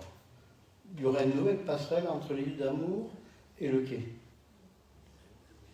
Oui. Alors, on pourra vous montrer tous ces plans-là. Oui, il faudrait qu'on les voie. Mais vous comprenez qu'on ne peut pas travailler dessus et vous les montrer en même temps. On va vous montrer une solution. Non, mais on va vous montrer une solution qui est approuvée par la DDT. J'ai une autre question. Bien, je voudrais juste revenir un petit peu sur notre histoire de pont. Je reviens sur le On est quand même dans cette affaire-là, tout est bien lié, je te laisserai continuer tout à l'heure. Il faut aussi que nous regardions bien et nous soyons attentifs de quelle manière le pont va desservir les territoires, comme je disais tout à l'heure, mais va aussi desservir à proximité le quai Voltaire. Et nous sommes en train de regarder justement sur la rive gauche, c'est ça, hein, de quelle manière ça peut se passer. Sortie du pont, je descends à gauche et je vais emprunter le quai Voltaire. On est en train de regarder avec la commune justement, techniquement, comment tout ça peut se passer. Est-ce qu'on est obligé d'aller emprunter un bout du jardin de la personne qui est située à cet endroit-là? Est-ce qu'on décale un peu plus côté du quai? Mais là, on sait que techniquement, ça nous coûtera nettement plus cher. Donc, on est en train de regarder tout ça. Tout comme aussi, nous avons regardé, côté rive droite, comment nous pouvions assurer la continuité pour partir après là-bas jusqu'au camping. C'est ça, hein? Ah non. Avec le petit cheminement dans la continuité qui permettra d'assurer. Pas au camping. Pas au camping. Par contre, rive gauche, non. Ah oui. Tout comme nous sommes aussi en train de poser la question, et nous l'avons déjà posée à Monsieur le maire, qu'est-ce que vous prévoyez, vous, au niveau de la commune de Langeac, sur l'éclairage du pont? On éclaire la route, où vont passer les voitures, on éclaire les trottoirs, où vont passer les vélos et les piétons, on éclaire le dessous du pont, sous lequel peut-être vous allez vous y asseoir et admirer à la nuit tombante la lune. On éclaire les haubans, on éclaire la flèche, on éclaire la rivière Allier. Qu'est-ce que vous voulez éclairer? Et nous sommes aussi en train d'en discuter, puisque bien sûr, en fonction des réponses, vous avez bien compris que l'investissement ne serait pas le même, et le fonctionnement non plus, parce que c'est bien beau d'investir, mais il faut surtout regarder ensuite comment tout ça va fonctionner et surtout combien ça va coûter. Donc c'est autant de questions sur lesquelles nous sommes en train de travailler, pour lesquelles la commune a délibéré, ça y est. Tout ça bien sûr, avec un peu de bon sens, et vous l'avez entendu aussi, quand on parle des mobilités douces, ça serait bien de regarder aussi la continuité de la mobilité douce en part du pont. Et là, on a entendu tout à l'heure qu'au niveau de la commune de Langeac, il y avait effectivement cette réflexion qui était en train d'être conduite pour regarder circulation dans Langeac, tout comme aussi ensuite en passant sur la passerelle et pour remonter à travers, là, entre le fuseau 3, 2 et 1, quelques itinéraires de mobilité voie douce, ce qui rentre d'ailleurs complètement dans le schéma départemental cyclable que nous sommes en train de mener au niveau du département, en se posant ces trois questions. On va faire des pistes cyclables pour qui? Le vélo pour aller au boulot, le vélo pour faire de la rando, ou le vélo pour faire du sport. Et bien, selon les usagers, nous n'avons pas les mêmes demandes, ni même les mêmes contraintes, ni même les mêmes infrastructures à mettre en place. Donc, c'est important qu'on prenne le temps de se poser pour réfléchir un petit peu à tout ça. Allez, Guy. Oui, tout à l'heure, on est parti sur la passerelle, donc je voulais intervenir sur un autre sujet. Mais avant, je veux dire que ce projet que vous nous présentez aujourd'hui va enrichir vraiment le cadre de Langeac. Et ça, il faut vous en remercier, parce que c'est un projet très important, tous les 100 ans, en fait. Tous les 100 ans. Le dernier pas, on va avoir 100 ans dans quelques années. Je voulais revenir sur une remarque qui est peut-être une question en même temps. Quand nous avons ouvert la nouvelle voie, entre le quai Voltaire et le viaduc, on a démoli un certain nombre de maisons pour faire le giratoire de la rue du Pont. Tout le monde se repère en la matière, un certain nombre de maisons. On n'a pas pu en démolir davantage à cette époque-là, ça circule. Sauf, il y a une remarque quand même que je vais faire, qui est peut-être une question pour les services. Quand on prend à partir du quai Voltaire, quand on prend le pont, il y a ce tournant au fond de la rue du Pont. Ce tournant bute sur la maison Marie, parce que le rayon qui est là n'est pas suffisamment, et les poids lourds, mais pas uniquement les poids lourds, les longs camions ou les agriculteurs avec leurs remorques vont mordre sur la partie gauche de ce qui n'est pas leur tracé. Donc, est-ce qu'on n'aurait pas pu, puisque ça va être un projet très important, à 12 millions, est-ce qu'on n'aurait pas pu imaginer je demande au service, avoir un rayon beaucoup plus facile pour aborder entre le quai Voltaire et aller au pont, aborder le rayon. Je vois que le rayon est trop étroit. Alors, je voulais ajouter, permettez-moi d'ajouter, cette maison Marie en question, elle a été à vendre, la commune a fait préemption sur cette maison, en demandant au département si ça pouvait servir pour le nouveau tracé. Le département a répondu oui, et aujourd'hui on ne touche pas la maison. Alors là, je comprends pas. C'est une position de la commune. Pardon? C'est une position de la commune. On a souhaité effectivement conserver la maison Marie Oui. pour des questions d'esthétique et d'harmonie. Alors après, je ne sais pas si tout le monde m'entend. Je disais, c'est une réflexion qui a été posée et en fait, elle rentre dans le cadre du projet de rénovation de l'Angeac. Donc parmi les espaces dont s'occupe notre cabinet d'études, il y a cet espace-là. Donc il y a plusieurs solutions qui sont imaginées à cet endroit-là, mais aujourd'hui il n'y a encore rien de défini. Et donc aujourd'hui, vous le savez, la Maison Marie accueille donc Synergie Partage. Oui, elle participe à l'esthétique et à la porte d'entrée de l'Angeac. On ne peut pas négliger l'avis aussi de l'architecte du bâtiment de France. Et vous voyez, ça s'insère dans une maîtrise foncière qui va au-delà même de la Maison Marie, puisque la commune a fait l'acquisition de maisons qui sont situées, alors juste avant l'intersection, on les distingue en bas à gauche, parce que c'est aussi tout l'espace qui est autour du bar du Saint-Gall qui doit être réuni. Les maisons Esculier et autres, c'est ça. Voilà, c'est ça. Ah, oui. Non, mais je reviens quand même sur cette question importante. Dans un projet pareil de 12 millions, on va étriquer le rayon de passage entre le quai Voltaire et le pont. Je trouve que c'était à examiner avec un peu plus de précision. Alors, pour aller un peu plus loin que ce que vous venez de dire, Guy, c'est que vous nous avez aussi dit de se faire remonter une volonté des gens de la plaine. Je ne vais pas dire vent, je vais dire les gens de la plaine, parce que tout à l'heure, si on parlait des mémés de vent, comme vous l'avez dit tout à l'heure, les mémés de vent, ça va être plus court de prendre le tracé qu'on est prévu pour la passerelle, parce qu'ils passeront à travers les prés et les champs, et ils vont venir plus vite en passant par là. C'est plutôt de l'autre côté du pont, où effectivement il y a des personnes qui auront 80 mètres à faire de plus. Pour en revenir à ce que vous disiez tout à l'heure, c'est que vous nous avez précisé que vous souhaitiez que en fait, la voie soit apaisée, et vous avez fait remonter l'idée qu'on pourrait là faire en sorte que les poids lourds ne passent pas sur ce pont, que ça soit limité, en tout cas pour les poids lourds de gros tonnage. Nous, c'est ce que nous avons enregistré. Et je crois qu'il y a aussi une note, un courrier que vous avez fait passer qui avait cette forme de suggestion. Alors, évidemment, c'est important qu'on écoute les gens de la plaine et cet argument-là, on l'a porté. Mais moi, je rebondis, c'est-à-dire que là, on a un rond-point aujourd'hui, et ce rond-point, en fait, il est très impactant parce qu'il prend énormément de place. Il y a donc vraiment une étude à faire de cet endroit-là, parce que vous parliez de rayon tout à l'heure. Effectivement, si on efface le rond-point, le rayon, on l'a. Il n'y a pas de problème. Après, les greniers circulent déjà, vous le savez bien. D'ailleurs, on les voit très très bien sur les caméras. Prendre cet endroit-là. Alors évidemment, le rayon est un peu court, mais ils le prennent quand même. Mais vous voyez que ça va au-delà même de ce que vous dites, c'est-à-dire que c'est tout cet emplacement-là qu'il faut imaginer peut-être autrement. Alors, profitez du projet, je suis bien d'accord avec vous. C'est la raison pour laquelle j'en avais déjà parlé à Madame la Présidente, à Michel et à vous autres, les techniciens. Oui, bon, je ne vais pas garder la parole, mais je trouve supprimer le giratoire.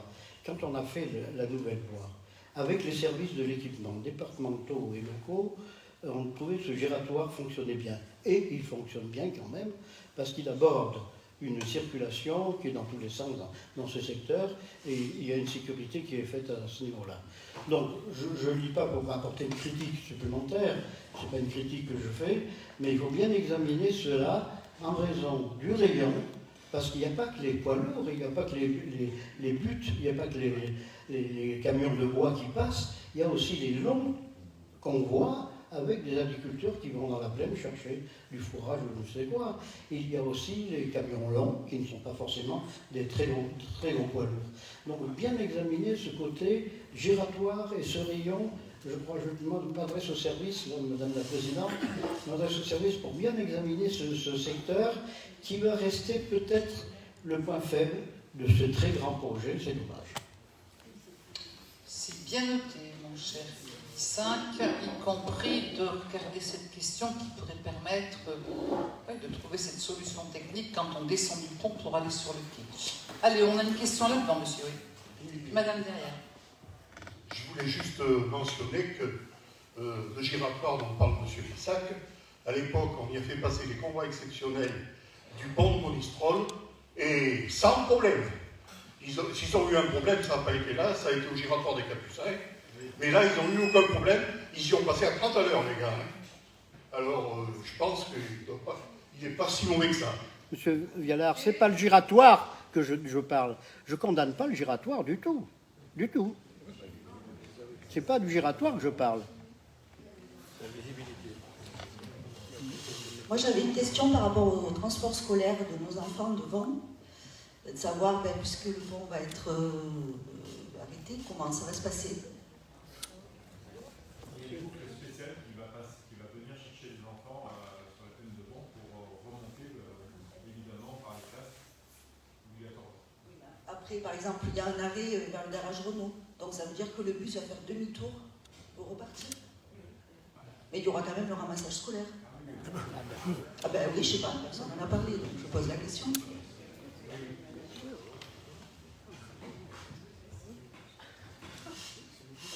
Et une autre question qu'on n'a pas soulevée, c'est que dans la plaine de Vont, il y a quand même 2 ou 3 commerces. Ces 2 ou 3 commerces, que vont-ils devenir pendant ce temps-là? Il y a quand même un garage, il y a quand même un rempart de chaises, il y a quand même l'entreprise Valentin. Qu'est-ce qu'ils vont faire ces gens-là pendant 2 ans?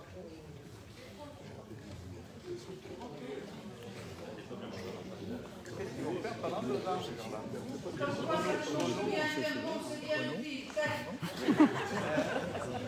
Non mais le garage Renault, il va faire quoi pendant 2 ans?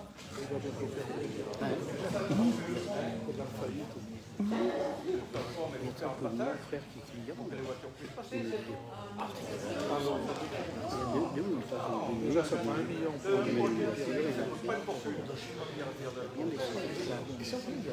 Juste un point technique. Je dirais que le point sur les transports scolaires, c'est des choses qu'on gère plus tard avec les services de la région et des AOT maintenant, quand on rentre dans le détail et ce sera géré. Le pont, moi ce que j'ai envie de dire là, aujourd'hui on sait qu'il y a des camions en très nette surcharge qui passent là-dessus. Et la chance qu'on a quelque part par rapport à tous ces problèmes-là, c'est qu'on peut les anticiper.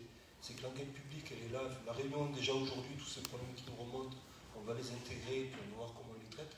Et l'avantage qu'on a aujourd'hui, c'est qu'on peut les anticiper et que le jour où on coupe le pont, on aura un peu une idée de tous les problèmes qu'on va rencontrer et à quoi il faut qu'on réponde. Aujourd'hui, on n'est pas à l'abri sur ce pont que dans 3-4 ans, on passe à travers et qu'on ait à gérer en urgence. Alors ça nous arrive, hein, on a malheureusement, malgré tout le suivi qu'on a fait, on a des ponts qui nous lâchent sans prévenir et il faut monter en catastrophe des déviations, faire venir les pots de secours de l'armée. On arrive à le faire, ça. Mais c'est toujours très compliqué, ça coûte toujours très cher et pour les riverains, c'est toujours très, très traumatisant parce que du jour au lendemain, on vous dit déjà vos enfants la première semaine, on ne sait pas comment ils vont à l'école, vous vous débrouillez avec les moyens du bord, il faut tout remettre en place. Il y a aussi des choses qu'on travaille, vous ne l'avez pas soulevé, mais on va travailler aussi avec les pompiers parce que tous les services de secours d'urgence, il faut qu'ils aient une solution d'intervention, donc ça on va le travailler avec eux aussi. Parfois les solutions ne sont pas évidentes, mais on le travaille. Et c'est quelque chose qu'on a anticipé, par exemple, c'est tout bête, mais quand on aura fait les chaussées de la RD 168 du côté de la zone de Mazera, en fait, c'est une chaussée qui ne devait pas prendre beaucoup de poids lourds et on l'a surdimensionnée en se disant que le jour où on ferait ces travaux, il y aurait peut-être des poids lourds qui passeraient par là. Donc voilà, il y a des choses qu'on travaille, mais toutes ces réunions-là et toutes ces phases de concertation, c'est aussi là pour ça qu'on fait remonter les problèmes et les traiter, les anticiper. Avez-vous une question?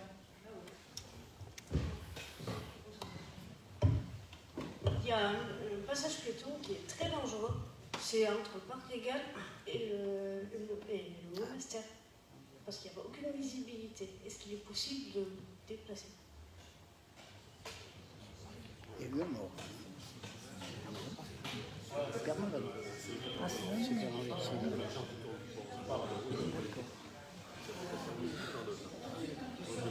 Même l'autre dangereux, effectivement, chez ma vie, c'est pareil.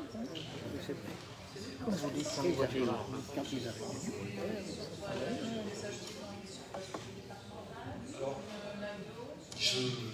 Si j'ai pas envie de répondre, je dirais qu'on est en agglo, donc c'est au maire de gérer ça.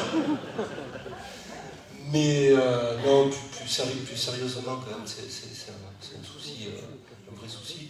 En fait, c'est le travail qui est fait avec la commune aujourd'hui des cheminements doux, vélos, piétons et autres, c'est aussi pour gérer ça. Et peut-être qu'il faut, je ne sais pas, je n'ai pas regardé, mais peut-être que ce passage piéton, il faut le supprimer et avoir un cheminement piéton qui passe ailleurs. C'est peut-être pas le cas, mais c'est peut-être possible. Voilà. Et c'est pour ça aussi que dans ce que vous a montré Jacques, la continuité du cheminement piéton sous le pont, c'était aussi quelque chose d'important parce que ça s'inscrivait dans la promenade et dans tout l'aménagement qui est fait le long de l'Allier et on ne pouvait pas avec notre pont venir rompre ce passage-là. Donc voilà, il y a un travail un peu long qui est taillé aujourd'hui, mais d'essayer de travailler sur les cheminements, le côté dissymétrique du pont avec le trottoir plus large en amont, c'est aussi lié à ça, c'est aussi lié à tous les cheminements que la commune et la communauté de communes ont envisagé. Donc voilà, à travailler de plus près. Une autre question?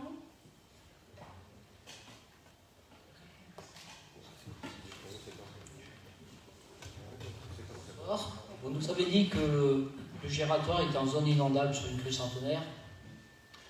Eh bien, à l'occasion de ces travaux assez onéreux, est-ce qu'il ne serait pas possible de rehausser un petit peu une partie de la chaussée pour faire un échappatoire et de ce fait de ne plus le rendre en zone inondable? C'est pas que le giratoire, c'est toute la plaine de Vaud qui est. Enfin, la plaine de Vaud, non, pardon, le quai Voltaire, qui est inondable.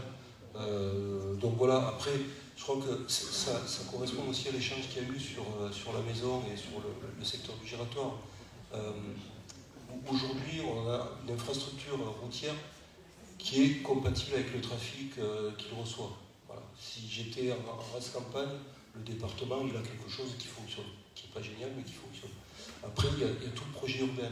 Et pourquoi tous les tracés qu'on vous a montrés aussi, c'était, Michel Brun l'a dit, on fait un ouvrage qui va nous survivre et qui doit se projeter dans les 5 ans qui viennent. Alors, c'est vrai que, technicien, on se dit, il faut mettre tout ça hors d'eau, on fait le quai Voltaire, on met 3 mètres dessus, et on pourra monter à Sog, quel que soit le temps, en passant par le pont et par là.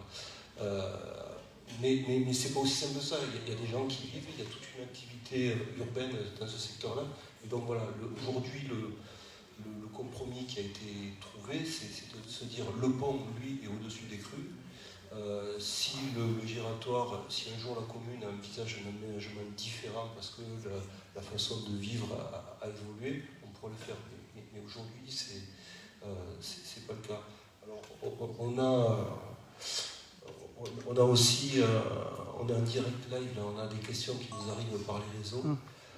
Donc il y en a une qui était sur l'entrée nord de l'engin, qui est comment on comptait sécuriser le tracé alors, de la RD 585 là, entre le viaduc SNCF, le giratoire de U et l'entrée de l'engin. En fait, tout ce cheminement-là, aujourd'hui, très clairement, là aussi, on ne l'a pas travaillé dans le détail.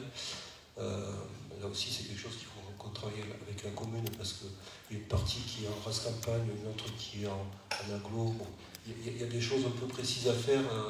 Il faut le regarder, on n'a pas les trafics. Aujourd'hui, on n'a pas de problème de débit suffisamment important qui poserait des problèmes de bouchons très importants. Donc, il y a certainement des aménagements un peu de sécurité, je ne sais rien, on ne l'a pas regardé, mais de réduction de chaussées et d'aménagement un peu qualitatif pour apaiser la circulation dans ces secteurs-là. Voilà. C'est pas forcément... alors, très clairement, les services du département, on est assez opposés au LODAN, à tout ce qui est très violent sur les routes. C'est vraiment ce qu'on fait quand on ne sait plus rien faire d'autre et quand on a raté le reste. Voilà, il y a des aménagements un peu qualitatifs, notamment à l'Anjac, qui ont été faits il y a quelques temps, qui ont produit des effets de ralentissement de la circulation sans trop contraindre. Voilà. Donc, il faudra le travailler, mais aujourd'hui, très clairement, c'est pas fait. Il faut qu'on se penche sur le type de circulation qu'on a. Est-ce que c'est du transit? Est-ce que c'est du local? Est-ce qu'il y a du piéton, du vélo? Est-ce que le vélo, c'est des collégiens qui vont au collège, ou est-ce que c'est des sportifs? Enfin, tous ces problèmes-là, on va regarder de près. Question?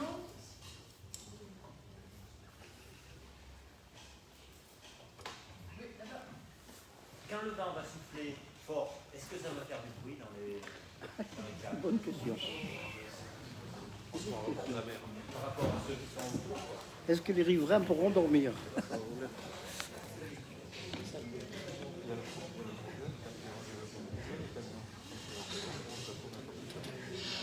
Alors sur les haubans, on a prévu des systèmes anti-vibratoires. Donc pas de vibration, pas de bruit. Oui, pas de barre. Oui, donc c'est prévu, c'est pris en compte. C'est bien pris en compte. Il y aurait une autre question, c'est dans la suite du projet, c'est le rond-point des Capucins.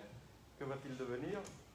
On a eu le cas aujourd'hui, en déplaçant du matériel, on n'a pas pu tourner. On a bloqué la circulation aujourd'hui même. Alors, que faut-il faire pour ce rond-point?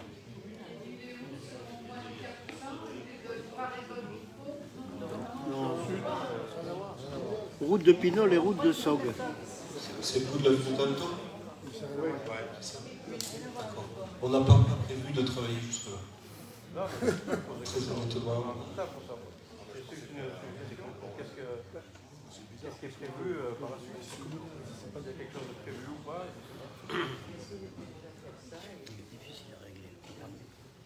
Pour recentrer un peu sur le pont, les travaux vont commencer quand? Avec la passerelle, ça donne. Après la passerelle, bien sûr. Dès qu'on pourra, après, on serait. Il y a la question de la passerelle, il y a aussi quelque chose qui est délicat dans ces ponts. On a le même souci sur Basse, c'est qu'en fait, on ne pourra pas commencer n'importe quand. Il y a des questions de crues, donc il y a des périodes où, par exemple, quand on va travailler sur les actes provisoires pour faire des battants d'eau, il faudra a priori qu'on le fasse en période de basse eau et qu'on se sorte qu'on évite d'être dans ces phases-là au moment où on peut avoir des crues. Voilà. Donc il y a tout un tas de phasages comme ça où en perdant quelques mois on peut perdre facilement un an. Donc c'est ce qui rend la question difficile. On a aussi au niveau de la Bible qui va supporter tous les haubans, on devrait avoir une plateforme pour accueillir une grue. Et cette plateforme-là aussi, elle doit être installée à un moment où on n'a pas de risque de crue majeure. Voilà, pour éviter que notre plateforme parte à Velalier et serve d'embâcle plus bas. Donc voilà, votre question est un peu plus compliquée, mais au mieux c'est toute fin 2023, début 2024, quelque chose comme ça. Okay. Voilà. Mais avec des aléas très forts, voilà, qui honnêtement ne sont pas techniquement maîtrisables parce qu'il y a trop de paramètres qui rentrent. Avez-vous lancé les appels d'offres? Ou non. Voilà. Alors, si vous voulez, les DCE, on se met en ordre de marche pour que le DCE soit prêt début de dossier de consultation des entreprises. Donc, en fait, les appels d'offres, on serait en mesure de les lancer début 2023. Voilà. Il y a plusieurs paramètres à prendre en compte, c'est que techniquement on sait faire. Si on nous demandait de construire un pont au milieu de nulle part, sans riverains, sans enquête publique, on sait faire. Sauf qu'aujourd'hui, on a une enquête publique qui, dans le meilleur des cas, Jacques l'a dit, elle pourrait se dérouler cet automne pendant cet hiver, et on va être obligé d'attendre, enfin on va être obligé, mais c'est le bon sens, le bon sens tout simple, d'attendre le résultat de l'enquête pour savoir si on doit modifier notre projet ou pas. Et donc ça peut potentiellement nous faire perdre du temps. Il y a aussi un autre élément, Michel l'a indiqué, c'est 1000 tonnes d'acier, avec un acier qui est capable de passer de 600, alors c'était des dollars je crois, $600 à $1 800 la tonne, fois 1000, vous voyez l'impact que ça peut avoir. Donc il y a peut-être aussi des moments où, en fonction de l'évolution de l'acier, on aura peut-être intérêt à attendre quelques mois pour lancer notre appel d'offres. Voilà. Mais techniquement, on serait prêt depuis le début, en fait. Mais tant que vous êtes dans les travaux, au niveau du rond-point des Capucins, si vous laissez passer des gros engins sur ce pont, au niveau du rond-point des Capucins, il va y avoir un pont. Pourquoi ne pas continuer la voie le long de l'Allier et la faire sortir au niveau de la gendarmerie, où il y a quand même de l'espace, et il y aurait moins de nuisances pour les engins de bois.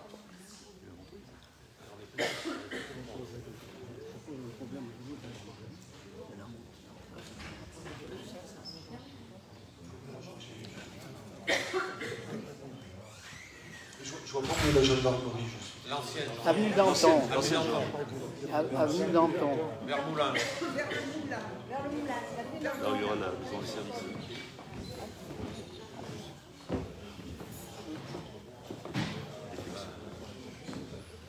Ouais. Ça faisait partie des premières solutions, des premiers fuseaux qu'on avait étudiés, qui posaient des problèmes sur la plaine, des problèmes hydrauliques d'impact sur la réhausse de l'eau, et qui aussi modifiait le fonctionnement de la commune. Voilà. Ça faisait partie des choses. Et quand Michel a dit qu'on travaillait pour un siècle, c'est vrai qu'un pont, on l'a vu, c'est quelque chose d'important pour la vie locale. Et la façon dont on branche le pont, ça modifiait ce qui était le premier plan de la commune et ce qui était en arrière-plan et la façon dont on transitait. Voilà. Donc les premières discussions sur le choix du fuseau ont porté aussi là-dessus. Autre chose, est-ce que dans les hauteurs du pont que vous voulez faire, vous avez tenu compte de l'abaissement du barrage de Poutès? Parce qu'actuellement, il n'y a pas eu de crue depuis l'abaissement du barrage de Poutès. Donc, on ne connaît pas les nouvelles hauteurs d'eau au niveau de l'Allier. Donc, c'est a priori, non, on ne l'a pas pris, mais c'est pris en compte dans le PPRI, le soufflement non, voisin. parce que le PPRI a été fait avant que le barrage de Poutès soit abaissé. Oui, mais l'abaissement du barrage de Poutès ne sera pas conséquent par rapport aux crues. Il a modifié. Après, on est sur des modèles qui prennent en compte le barrage de Poutès. Au bout d'un certain moment, sur certaines crues, on considère que les barrages s'effacent. Et le débit qu'on doit accepter au niveau de l'Anjac, effectivement, ne tient pas compte des barrages qui peuvent être pleins le jour où la crue arrive. Voilà, donc on a des effets cumulatifs et sur ces affaires-là, en fait, ça aurait pu changer les choses. Parce que je vous dis, on a vraiment une contrainte entre la crue Sainte-Anne, on aurait pu à peine baisser, vu les longueurs de raccordement, ça n'aurait pas changé grand-chose. Parce que même si le barrage de Poutès a été abaissé, l'itinéraire pour la passerelle risque d'être inondé. Alors, l'itinéraire pour la passerelle, oui, mais c'est une passerelle qui prend montée. Et pour le pont, en fait, le gros changement, c'est que ça nous aurait permis, si on avait gagné 20 cm ou 30, c'était peut-être l'ordre de grandeur, ça nous aurait permis de mettre une dalle béton sur le pont et de lui donner un peu plus de stabilité et d'avoir un tablier qui soit moins complexe à concevoir. Voilà. Là, on est vraiment parti sur quelque chose qui est hyper léger, hyper optimisé, mais qui du coup est moins simple à concevoir et à étudier. Ouais. Juste pour étayer ce que demandait monsieur, la continuité de circulation entre la plaine de Vent et Langeac. Bon, si on prend l'exemple de Saint-Sulpice, il s'est bien réalisé un passage à gué. C'est exact. Petit trafic. Oui, mais qui était voilà, 700 € aussi, et avec une difficulté sur le pont de Saint-Sulpice, qui est que on a un pont métallique sur lequel aujourd'hui les réparations peuvent être extrêmement importantes et ne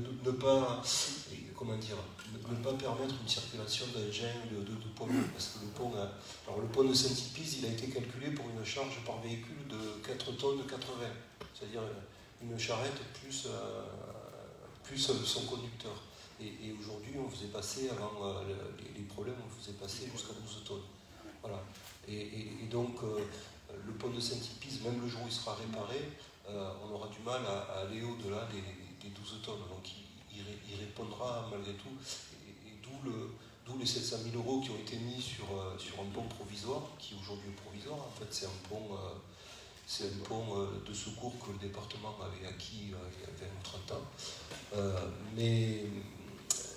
Mais qui, dans ce secteur-là, n'était pas envisageable. Voilà. Après, pour ce qui est de la passerelle, moi j'ai un exemple. C'est 1 million, où il était prévu une passerelle sur un pivot au départ. Et aujourd'hui, ils ont réalisé une passerelle submersible en béton avec des rembarres d'escamoteur. Je voudrais juste poser une question par rapport au contexte actuel mondial. Vous nous parlez d'un projet à 12 millions d'euros. Est-ce qu'on peut financièrement dire à la fin du chantier combien que ça va nous coûter, en gros? Qu'est-ce que ça serait bien C'est une bonne question. On espère que ça sera moins. Non, c'est juste le projet initial, parce que c'est pas le projet définitif, financièrement, je parle. Vous avez entendu qu'il peut y avoir quelques modifications qui pourraient être apportées, dont on pourrait tenir compte, notamment suite à l'enquête publique. Et le prix de l'acier. Parce qu'aujourd'hui, je crois, quand on a fait. On ne parle pas du prix des matériaux. Hein. Oui, bien sûr, oui. Le prix de l'acier, donc on a estimé au départ à 1 800 € la tonne, c'est ça? Maintenant, il serait plutôt à 1 500, mais demain, il sera peut-être à 1 000, demain, il sera peut-être à 2 000 €. On ne sait pas. Là, il est basé sur 1 800. Il n'y a pas de glacier. Il n'y a pas de glacier. Il n'y a pas de glacier, non, bien sûr. Ce sont des bonnes questions. Vous savez, tout à l'heure, vous avez fait présenter un pont qui sera mis en place pour faire en sorte que les pierres ne tombent pas dans la tour. Ça, par exemple, ça n'était pas prévu. C'est une exigence des services de l'État pour protéger l'environnement. Ce n'était pas une dépense prévisible. Donc, c'est pour ça que c'est difficile de répondre à la question, parce qu'on ne sait pas. Il peut y avoir une observation qui est faite d'atteinte d'impact sur l'environnement qui n'avait pas été prévu, et d'un seul coup, vous faites flamber le prix. Non, mais c'est la question qu'on entend souvent partout, c'est combien ça va nous coûter à la fin? Je posais la question tout ça. Aujourd'hui, 12 millions Combien ça va coûter au département? Au département. Surtout au département, indirectement. Oui, mais le département, c'est nous. C'est nous.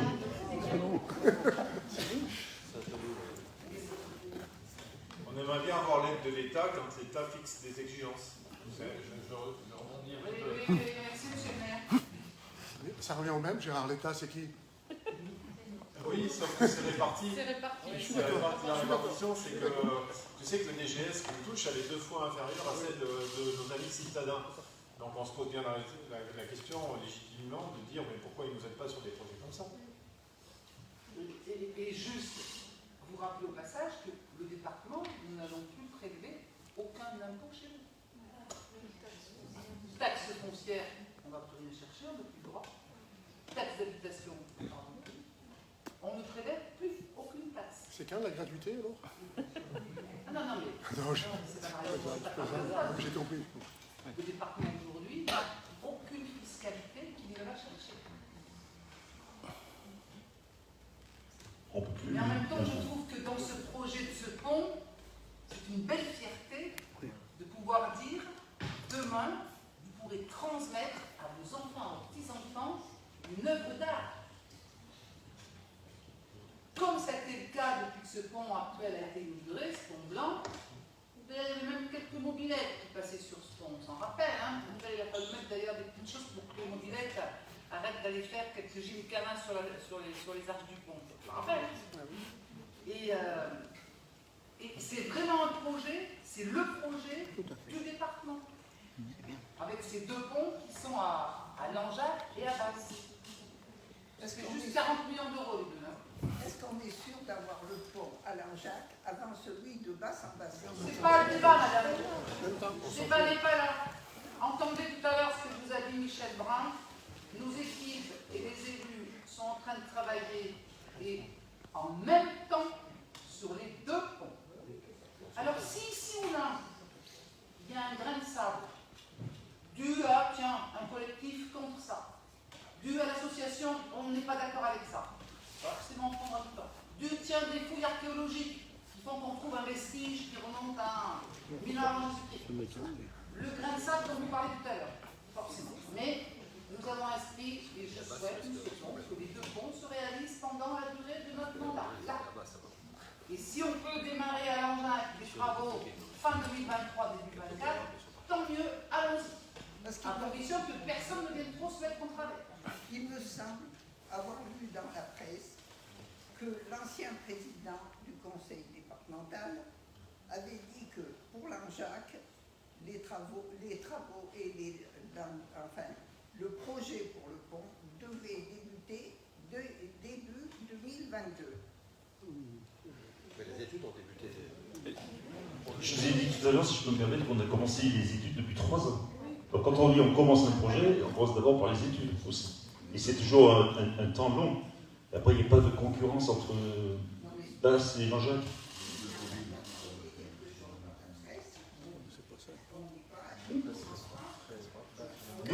Est-ce que vous avez noté que nous, on vous a dit que ça dépendait de toutes les études, etc.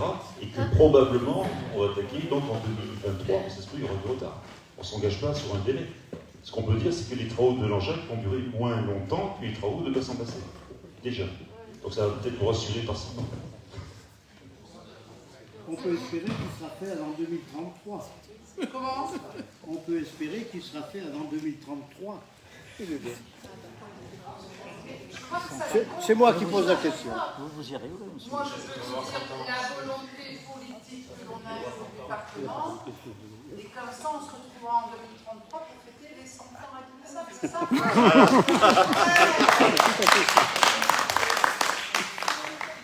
Non, c'est très bien ce projet, très très bien. Non, moi j'ai une question.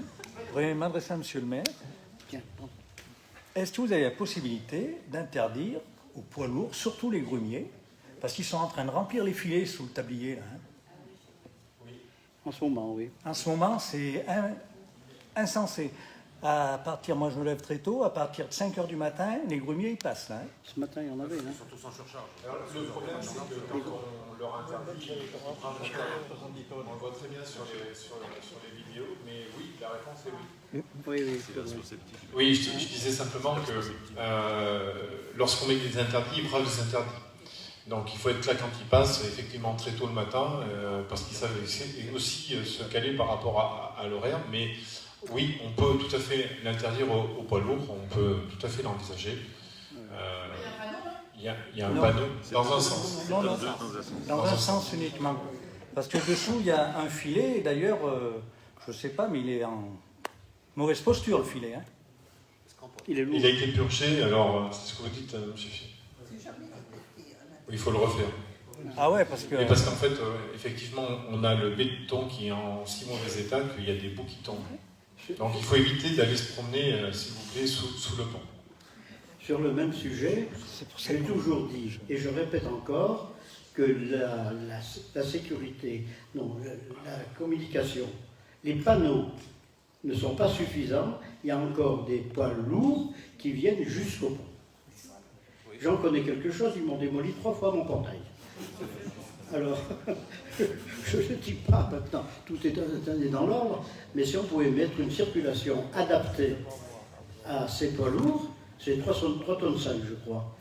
7,5 pardon, 7 tonnes et demie. Mais là-haut, sur la route vers le plateau, il y a une signalisation qui n'est pas suffisante. Je l'ai dit et leur dit, il y a quelqu'un qui doit m'entendre dans la salle et qui doit dire voilà Lissac qui ramène sa fraise. Mais c'est comme ça. Il y a ce qu'appellent les Japonais un pokayoke. Alors je vais vous dire ce que c'est qu'un pokayoke. En fait, c'est simplement une barrière qui empêche certains véhicules de passer, donc qui limite forcément le tonnage. On pourrait imaginer quelque chose comme ça, peut-être à l'entrée du pont, parce que si on le met devant, on a des engins qui doivent pouvoir circuler, notamment venir au garage, puisqu'ils sont chargés avec des voitures. Mais peut-être que sur le pont, effectivement, le fait d'avoir une barre qui empêche ces gros porteurs de passer, mais ça pourrait être la solution. non, mais Gérard, arriveront pas au pont. Quand ils arrivent au pont, ils voient que c'est interdit. C'est beaucoup plus haut, 1 km plus haut, qu'il faudrait mettre des panneaux plus pour signaler qu'il ne peut pas arriver jusqu'à Langeac. Alors c'est un sujet national en fait. Pardon ? C'est un sujet qu'on retrouve dans beaucoup de départements et sur lesquels on n'a pas de vraies solutions. On est livré à nous-mêmes là-dessus, il faut le dire clairement. Et donc on a essayé de mettre en place une signalisation qui est un peu innovante, pour ne pas dire autre chose. Et ce sens interdit en milieu de voie qui est là pour attirer l'attention, qui pour moi est visible. Mais on sait très bien que les grumiers qui connaissent le secteur n'en tiennent pas compte, les poids lourds ne regardent pas. Et souvent, alors c'est un souci qu'on avait peut-être un peu de moins en moins, mais on avait beaucoup de chauffeurs poids lourds qui roulaient avec des GPS de voitures et qui du coup ne s'intéressaient pas du tout à la signalisation. Donc on a un vrai sujet là-dessus et il y a des expérimentations nationales qu'on essaie de mettre en place sur ce type de sujet. Et la Haute-Loire, avec le Rhône, la Savoie, l'Isère, on est un peu en pointe là-dessus, mais en pointe, on n'est pas bien avancé. Voilà, donc c'est un vrai problème et vous voyez, enfin, il y a eu Gênes, il y a eu le pont dans le sud-ouest aussi qui est passé à travers. Ça n'a pas suffi à calmer les transporteurs et les routiers. Je vais plusieurs fois par mois vers un camion qui arrive et qui ne peut pas passer parce qu'il fait plus de 7,5 tonnes, lui indiquer comment il faudrait qu'il retourne, et il retourne avec difficulté des fois. Or, c'est souvent des étrangers, mais là, moi, je ne les connais pas, les langues étrangères, donc je ne peux pas discuter avec lui. Donc, je dis ça parce que c'est vraiment, il y a encore des camions, et il y en a pas mal, qui arrivent jusqu'au pont, et ils voient 7,5 tonnes, et il ne peut pas passer. Donc, il tourne, mais il tourne très difficilement. Et la barrière en hauteur qui permet de réduire le gabarit, on a essayé de le faire à d'autres endroits. En fait, à partir du moment où on le met, on ne trouve jamais la bonne hauteur parce que on se retrouve avec les touristes qui passent avec leur caravane qui pèsent rien, donc c'est 2,50 m, mais après on se retrouve avec des agriculteurs qui promènent du foin et qui ont besoin de plus haut alors qu'ils ne sont pas forcément très lourds. On a aussi le problème des pompiers qui de temps en temps ont des gyrophares plutôt haut. Voilà, donc c'est vraiment un vrai souci. Voilà, donc les grandes échelles qui doivent passer dessous, et donc c'est un vrai sujet, quoi. C'est vraiment, c'est pas simple. Si on voit avec la vidéo des grumiers qui sont passés alors qu'ils n'avaient pas le droit, on ne peut pas les verbaliser même a posteriori? Si, sauf que, ah oui, c'est ce qu'on est en train de tester sur Saint-Yves, pour tout vous dire. Sauf que ça n'existe pas, et c'est ce que je vous disais, on est pionnier là-dessus. On a eu des interventions dans des réunions techniques là-dessus. Aujourd'hui, le dispositif technique n'existe pas, donc on est obligé de détourner des dispositifs qui ont été faits pour surveiller des zones industrielles, des choses comme ça, ou des centres-villes. Et en fait, la difficulté, c'est aussi d'avoir un dispositif qui repère le véhicule potentiellement en surcharge, parce que vous avez alors Saint-Sulpice, au début, le souci qu'on avait, on avait des pêcheurs qui traversaient avec leur canne à pêche. La canne à pêche, elle fait 4 mètres de haut, elle déclenchait le dispositif. Donc elle nous lançait une alerte pour nous dire attention, il y a un véhicule potentiellement surchargé qui est passé. Donc on avait des gamins qui faisaient 30 kg tout mouillés qui nous déclenchaient le dispositif. Donc il a fallu affiner, mais voilà, il faut se rendre compte que ces dispositifs n'existent pas dans le commerce. Et qu'il faut les adapter à nos besoins. Et c'est un vrai sujet parce que Saint-Sulpice, ça va être plusieurs millions d'euros de réparation pour un poids lourd qui est passé en surcharge.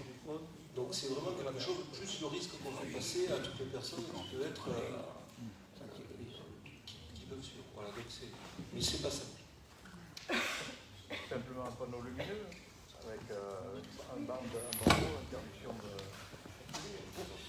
Un vrai sujet effectivement technique auquel vous rajoutez ce dont vous a parlé Joël Robert tout à l'heure, qui est le problème des GPS. On a tous les jours les communes qui nous disent mais est-ce qu'on ne peut pas mettre des panneaux d'indication, parce qu'effectivement les GPS vous emmènent sur la place du village où il est impossible de se retourner, comme dirait l'autre, tout comme l'hiver, aller traverser, Faille-sur-Lignon pour aller à Sainte-Agrève, alors que bon, c'est un vrai sujet qu'on est en train de faire remonter parce que c'est pas propre à la Haute-Loire, c'est propre à l'ensemble des départements, cette problématique avec les GPS.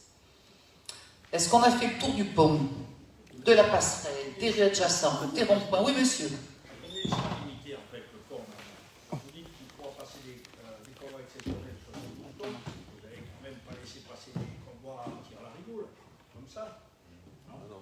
Parce que, bon, je veux dire, après, il y en a qui, dans certaines conditions, ne seraient pas venus par là, et qui vont par là. Je veux dire, bon, faut pas non plus, faut penser, vous avez parlé tout à l'heure de l'aspect environnemental, et j'ai noté que ça n'a pas été trop abordé, qu'il y a une dame qui a soulevé un vrai sujet par rapport à des nuisances que ça fait quand même, bon, au niveau de l'Arjac, c'est bien de dire, effectivement, c'est une belle chose, c'est un ouvrage d'art. On sait ce que c'est des ouvrages d'art, on en fait pas mal dans le pays, c'est bien, mais il faut quand même après regarder un peu l'impact et trouver un équilibre, comme vous en avez parlé tout à l'heure. Vous voyez, il faut effectivement trancher, mais il ne faut pas laisser faire n'importe quoi non plus. Non, ouais. Alors, très clairement, le but, c'est il n'y a pas de demande de trafic très lourd sur le secteur. Il y a le code de la route, les 44 tonnes ou les 40 tonnes qui vont continuer à passer. Après, il y a la façon dont, dans l'agglomération de l'Anjac, on gère le trafic. Et là, c'est un arrêté du maire pris en concertation avec le département. Le 72 tonnes, c'est de temps en temps, deux fois par an, un poids lourd qui va passer pour amener, je ne sais rien, moi, le plus lourd qu'on gère en général, c'est soit les transformateurs électriques. Donc on a des convois de transformateurs électriques à plusieurs centaines de tonnes. Bon, ils passeront par là, peut-être, Michel me dit, parce qu'il y a d'autres ponts qui posent problème. Mais quand on fait un pont ancien, on est obligé de prévoir ça parce qu'on peut avoir ce type de problème. Et c'est tout, c'est vraiment de... on n'a pas un itinéraire à trouver pour les trafics poids lourds de 72 tonnes qui vont passer tous les jours. C'est pas du tout ça, c'est qu'une fois par an, peut-être il y en aura une qui pourra passer. Oui, parce que c'est ce que j'allais dire quand même. Bon, on n'est pas dans un secteur où on va avoir des grosses usines. Pas contre, au contraire, qui puissent s'en monter. Mais bon, je veux dire, c'est là qu'on amène du gros matériel. Voilà. Mais bon, il faut faire attention. Le code de la route, c'est 40 ou 44 tonnes. Quand un véhicule veut passer au-dessus, il lui faut obligatoirement une autorisation préfectorale. Et nous, on émet un avis pour dire les véhicules peuvent passer sur cette route. Peuvent passer parce qu'on sait que la capacité de la route est suffisante. Par contre, c'est le préfet qui donne l'autorisation. Et sur ce pont-là, actuellement, il n'y a pas possibilité à 72 tonnes de passer. Sa limite, c'est, on va dire, 40 tonnes. C'est 40 tonnes. Dans un sens, on l'a mis à 7 tonnes et demi, et dans pas longtemps, on va le mettre dans l'autre sens aussi. On mettra de la signalisation plus rapprochée, parce que peut-être qu'il n'en suffit pas, c'est pas suffisamment bien indiqué, on en rajoutera.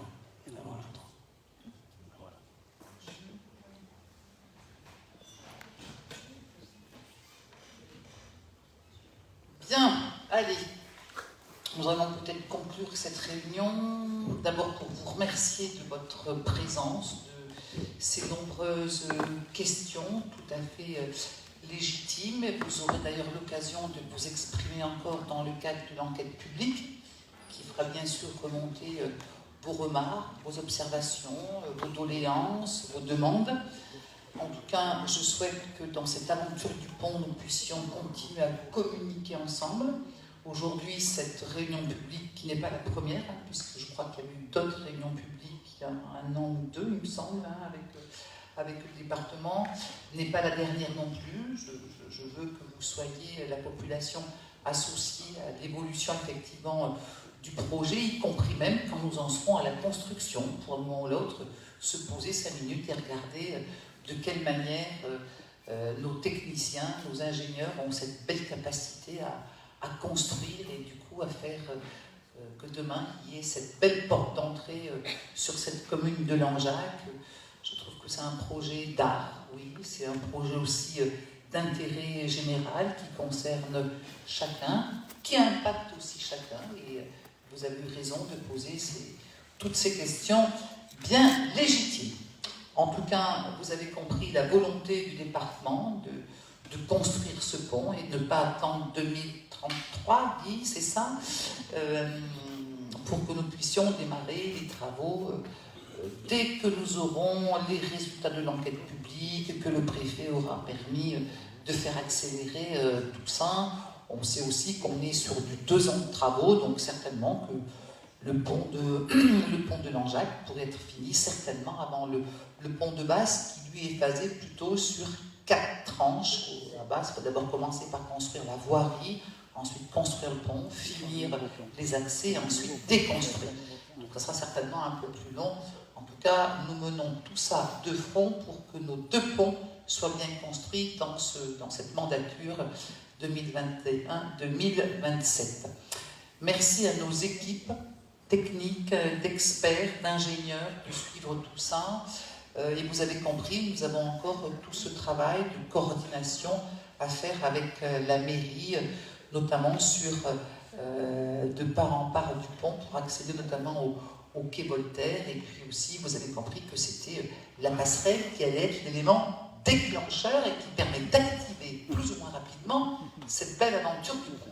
Merci de votre présence. Soyez ces ambassadeurs fiers demain de cette construction ici aux portes d'entrée de la commune de Langeac. Merci à vous.